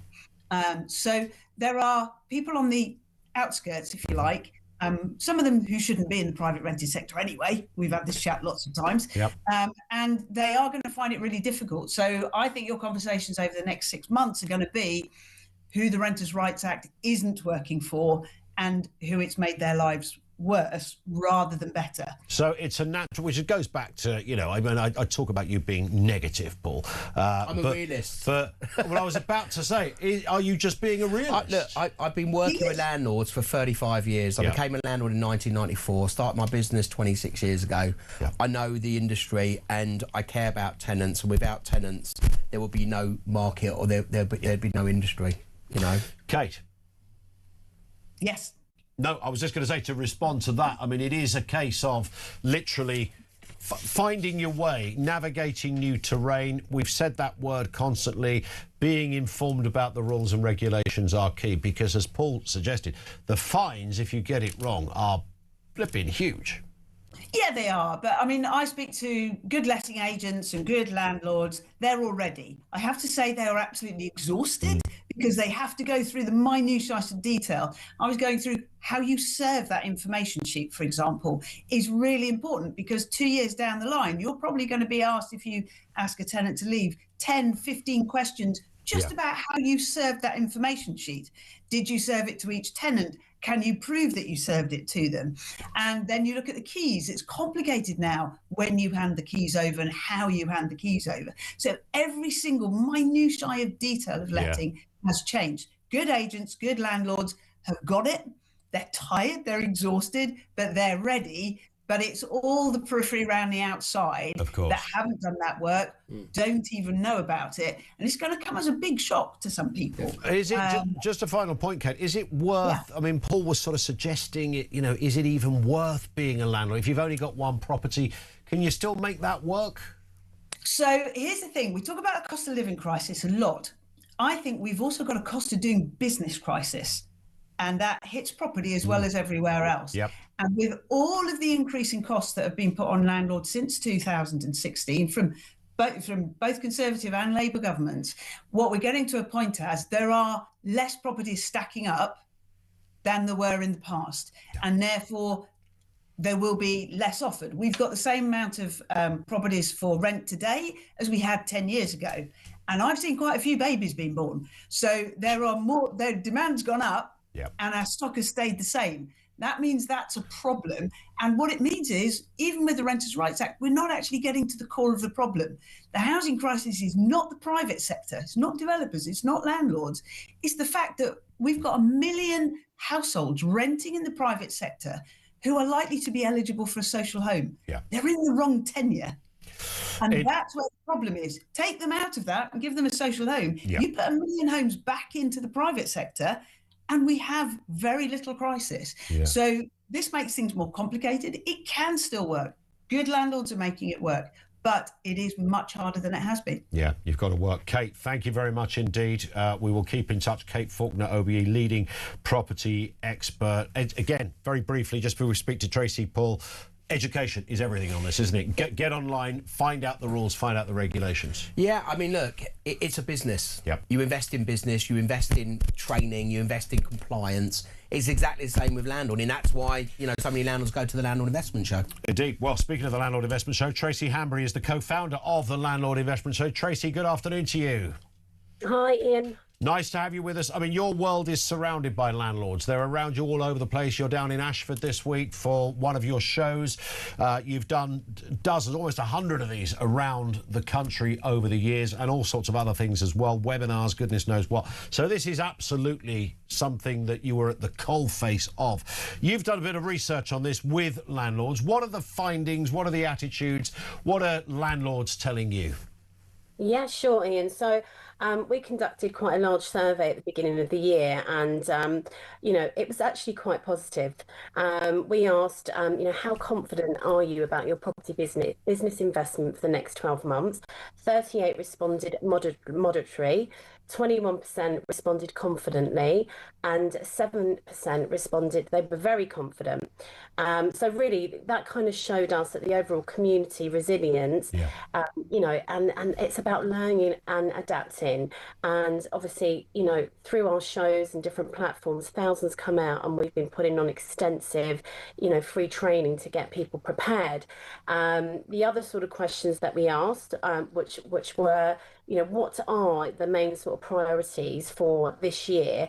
And our sort of community of landlords responded that 57% wanted to maintain their portfolio, 32% wanted to expand their portfolio, 16% were looking to refinance, and 12% wanted to diversify. So again, this really sort of, you know, despite the fears, this shows us and the headlines of landlords selling up, many landlords are staying in the market. So people are adapting in a way. I mean, Paul, you were saying that it is really about kind of, you know, adapt. Some will go, but others will fill that space. Yeah, I mean, you're going to get a new breed of landlord. Yep. I mean, I'm buying tenanted properties, Ian. That's the norm. I think that it creates opportunity. Not all those landlords that are selling those properties goes to other landlords. They go to first-time buyers. Yep. But there will be a new generation of landlords, and as I've said before, you are having a big pension. I work for a couple of big pension funds. Yep. They're buying thousands of properties. So I think that the landscape will change. Sure. The tenant will maybe be a bit more demanding, Yep. or a bit more grounded when it comes to education of renting, and quite rightly they should do, especially if they're paying 40% of their wages towards rent. Darn right. But I think, you know, landlords are very versatile. Yeah. They're very adaptive and resilient. And while we have a supply and demand crisis, there will still be a need for the private rental sector. It's a shame the government don't really acknowledge that, really. Yeah, indeed. That certainly seems to be the lacking thing. And just a final one, Tracy. I know you've been asking landlords about the main kind of topics of interest, things that they're concerned about. What are those areas that they're really keen to, you know, find out more about or pursue? Yeah, I mean, there's no surprise really in that, you know, 76% was right on top, was updates, regulatory updates like Renters' Rights Act, you know, that's top of the tree. 52% was, you know, really, you know, wanting a lot more data, property market and economic updates to keep them up to date and help them make decisions. And 47% was tax and finance. So, you know, in that order. Well, they didn't want to pay any, which I think is probably what would be the ideal thing. But that idea, again, to go back to what Paul and we were saying, Tracy, the accidental landlord, you know, has got to still, you know, even if you're one-off, one-man band, you've got to take this seriously now, because this is a whole official business. I would say that you've got to go to landlord events, Yeah. you know, like what Tracy puts on, Yeah. most definitely. And Tracy, tomorrow, big one in Ashford. Yes, we are indeed. And, you know, obviously we work alongside Paul and Kate a lot, and, you know, you cannot get better advice when you come to these shows to be kept up to date with what is going on. So we're actually at the Ashford International Hotel for our Kent show tomorrow. Good work. Great. Tracy and her dad, Steve, of course, organised this. A dad or husband. I'm joking. Listen, thank you to Tracy. Thank you to Kate. Thank you to Paul. Paul, you've been brilliant as ever. Can I just, next Thursday, I'm doing... You live in Kent, don't you? Yeah. I'm doing a talk in Tonbridge. Oh, right. For Madison's Residential about renters' rights next Thursday evening. Finn's going down to cover it for us. Is he? Good. Yeah, Good. he is Live now. reporting. Absolutely right. Good. Tunbridge. Tunbridge. Paul Champlain at next Thursday. Look it up, find out more details. Thank you to Paul. Thank you to everybody else. Back after this.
Sent us a picture that made me feel so ashamed. We look like hoarders. Chris Marshall! Yeah, I'm actually recovering from an accident right now. You've landed loose today, haven't you? Yeah, don't shake the arm, Chris, too much. You're with Danny Boyle, who's like the maddest director ever. He's got so much energy. He's like you.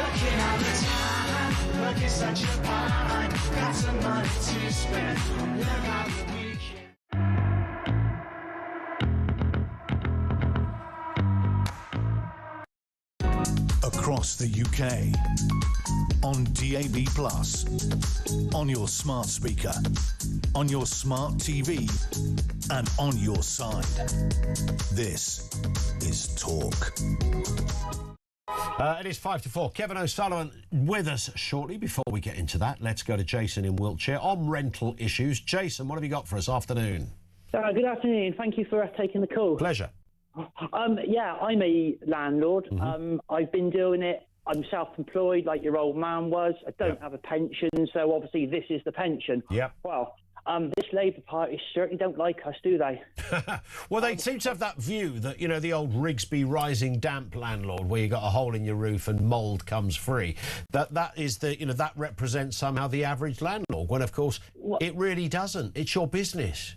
Yeah, on the other hand, what they seem to think us as a landlord is we've got these, you know, we're multi-millionaires, we've got the big country estate, all of that. You know, we've been out riding the horses this afternoon and all that scenario. But it seems to be the only business that you're in that you get taxed on turnover, not profit. Yeah. They done away, thanks to old Mr. Osborne, back in 2014 with the interest relief on mortgages. You can't claim that back anymore.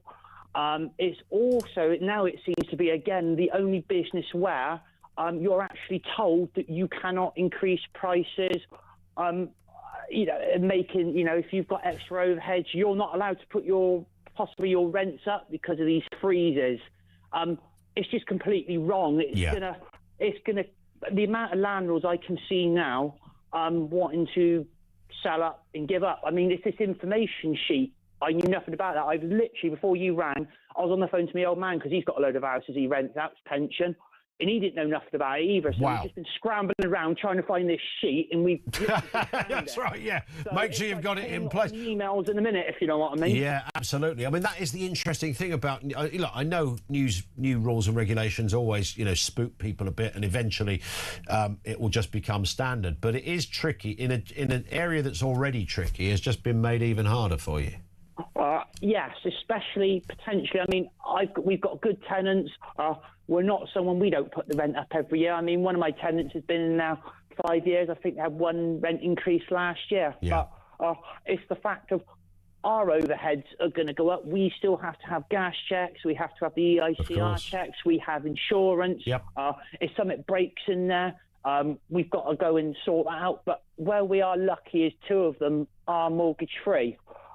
So there is sort of an income coming in on that. Yeah, that is the area where you can find yourself being in a little more stable position. But you know, many landlords, they've got a mortgage on their property, and yes, they're making money, and it's an asset, and that's great. But the idea that everyone who owns a house to rent out is a gazillionaire is a nonsense. No, that's not as far from it. I mean, one of them it's got a small mortgage on it. By the time you clear everything out, overheads and everything else, you'll walk away with 150 quid a month, but then you've got to pay tax on the complete amount that you've taken in, not the profit you've made. I just really do not understand. I don't know if this is old Big Ange trying to get her own back on what happened with her little bit of stamp duty problem. I don't know. Exactly. I know. What a great example to landlords and property investors she was. Listen, Jason, great call, mate. Good luck with everything. Thank you. Good man. Jason in Wiltshire.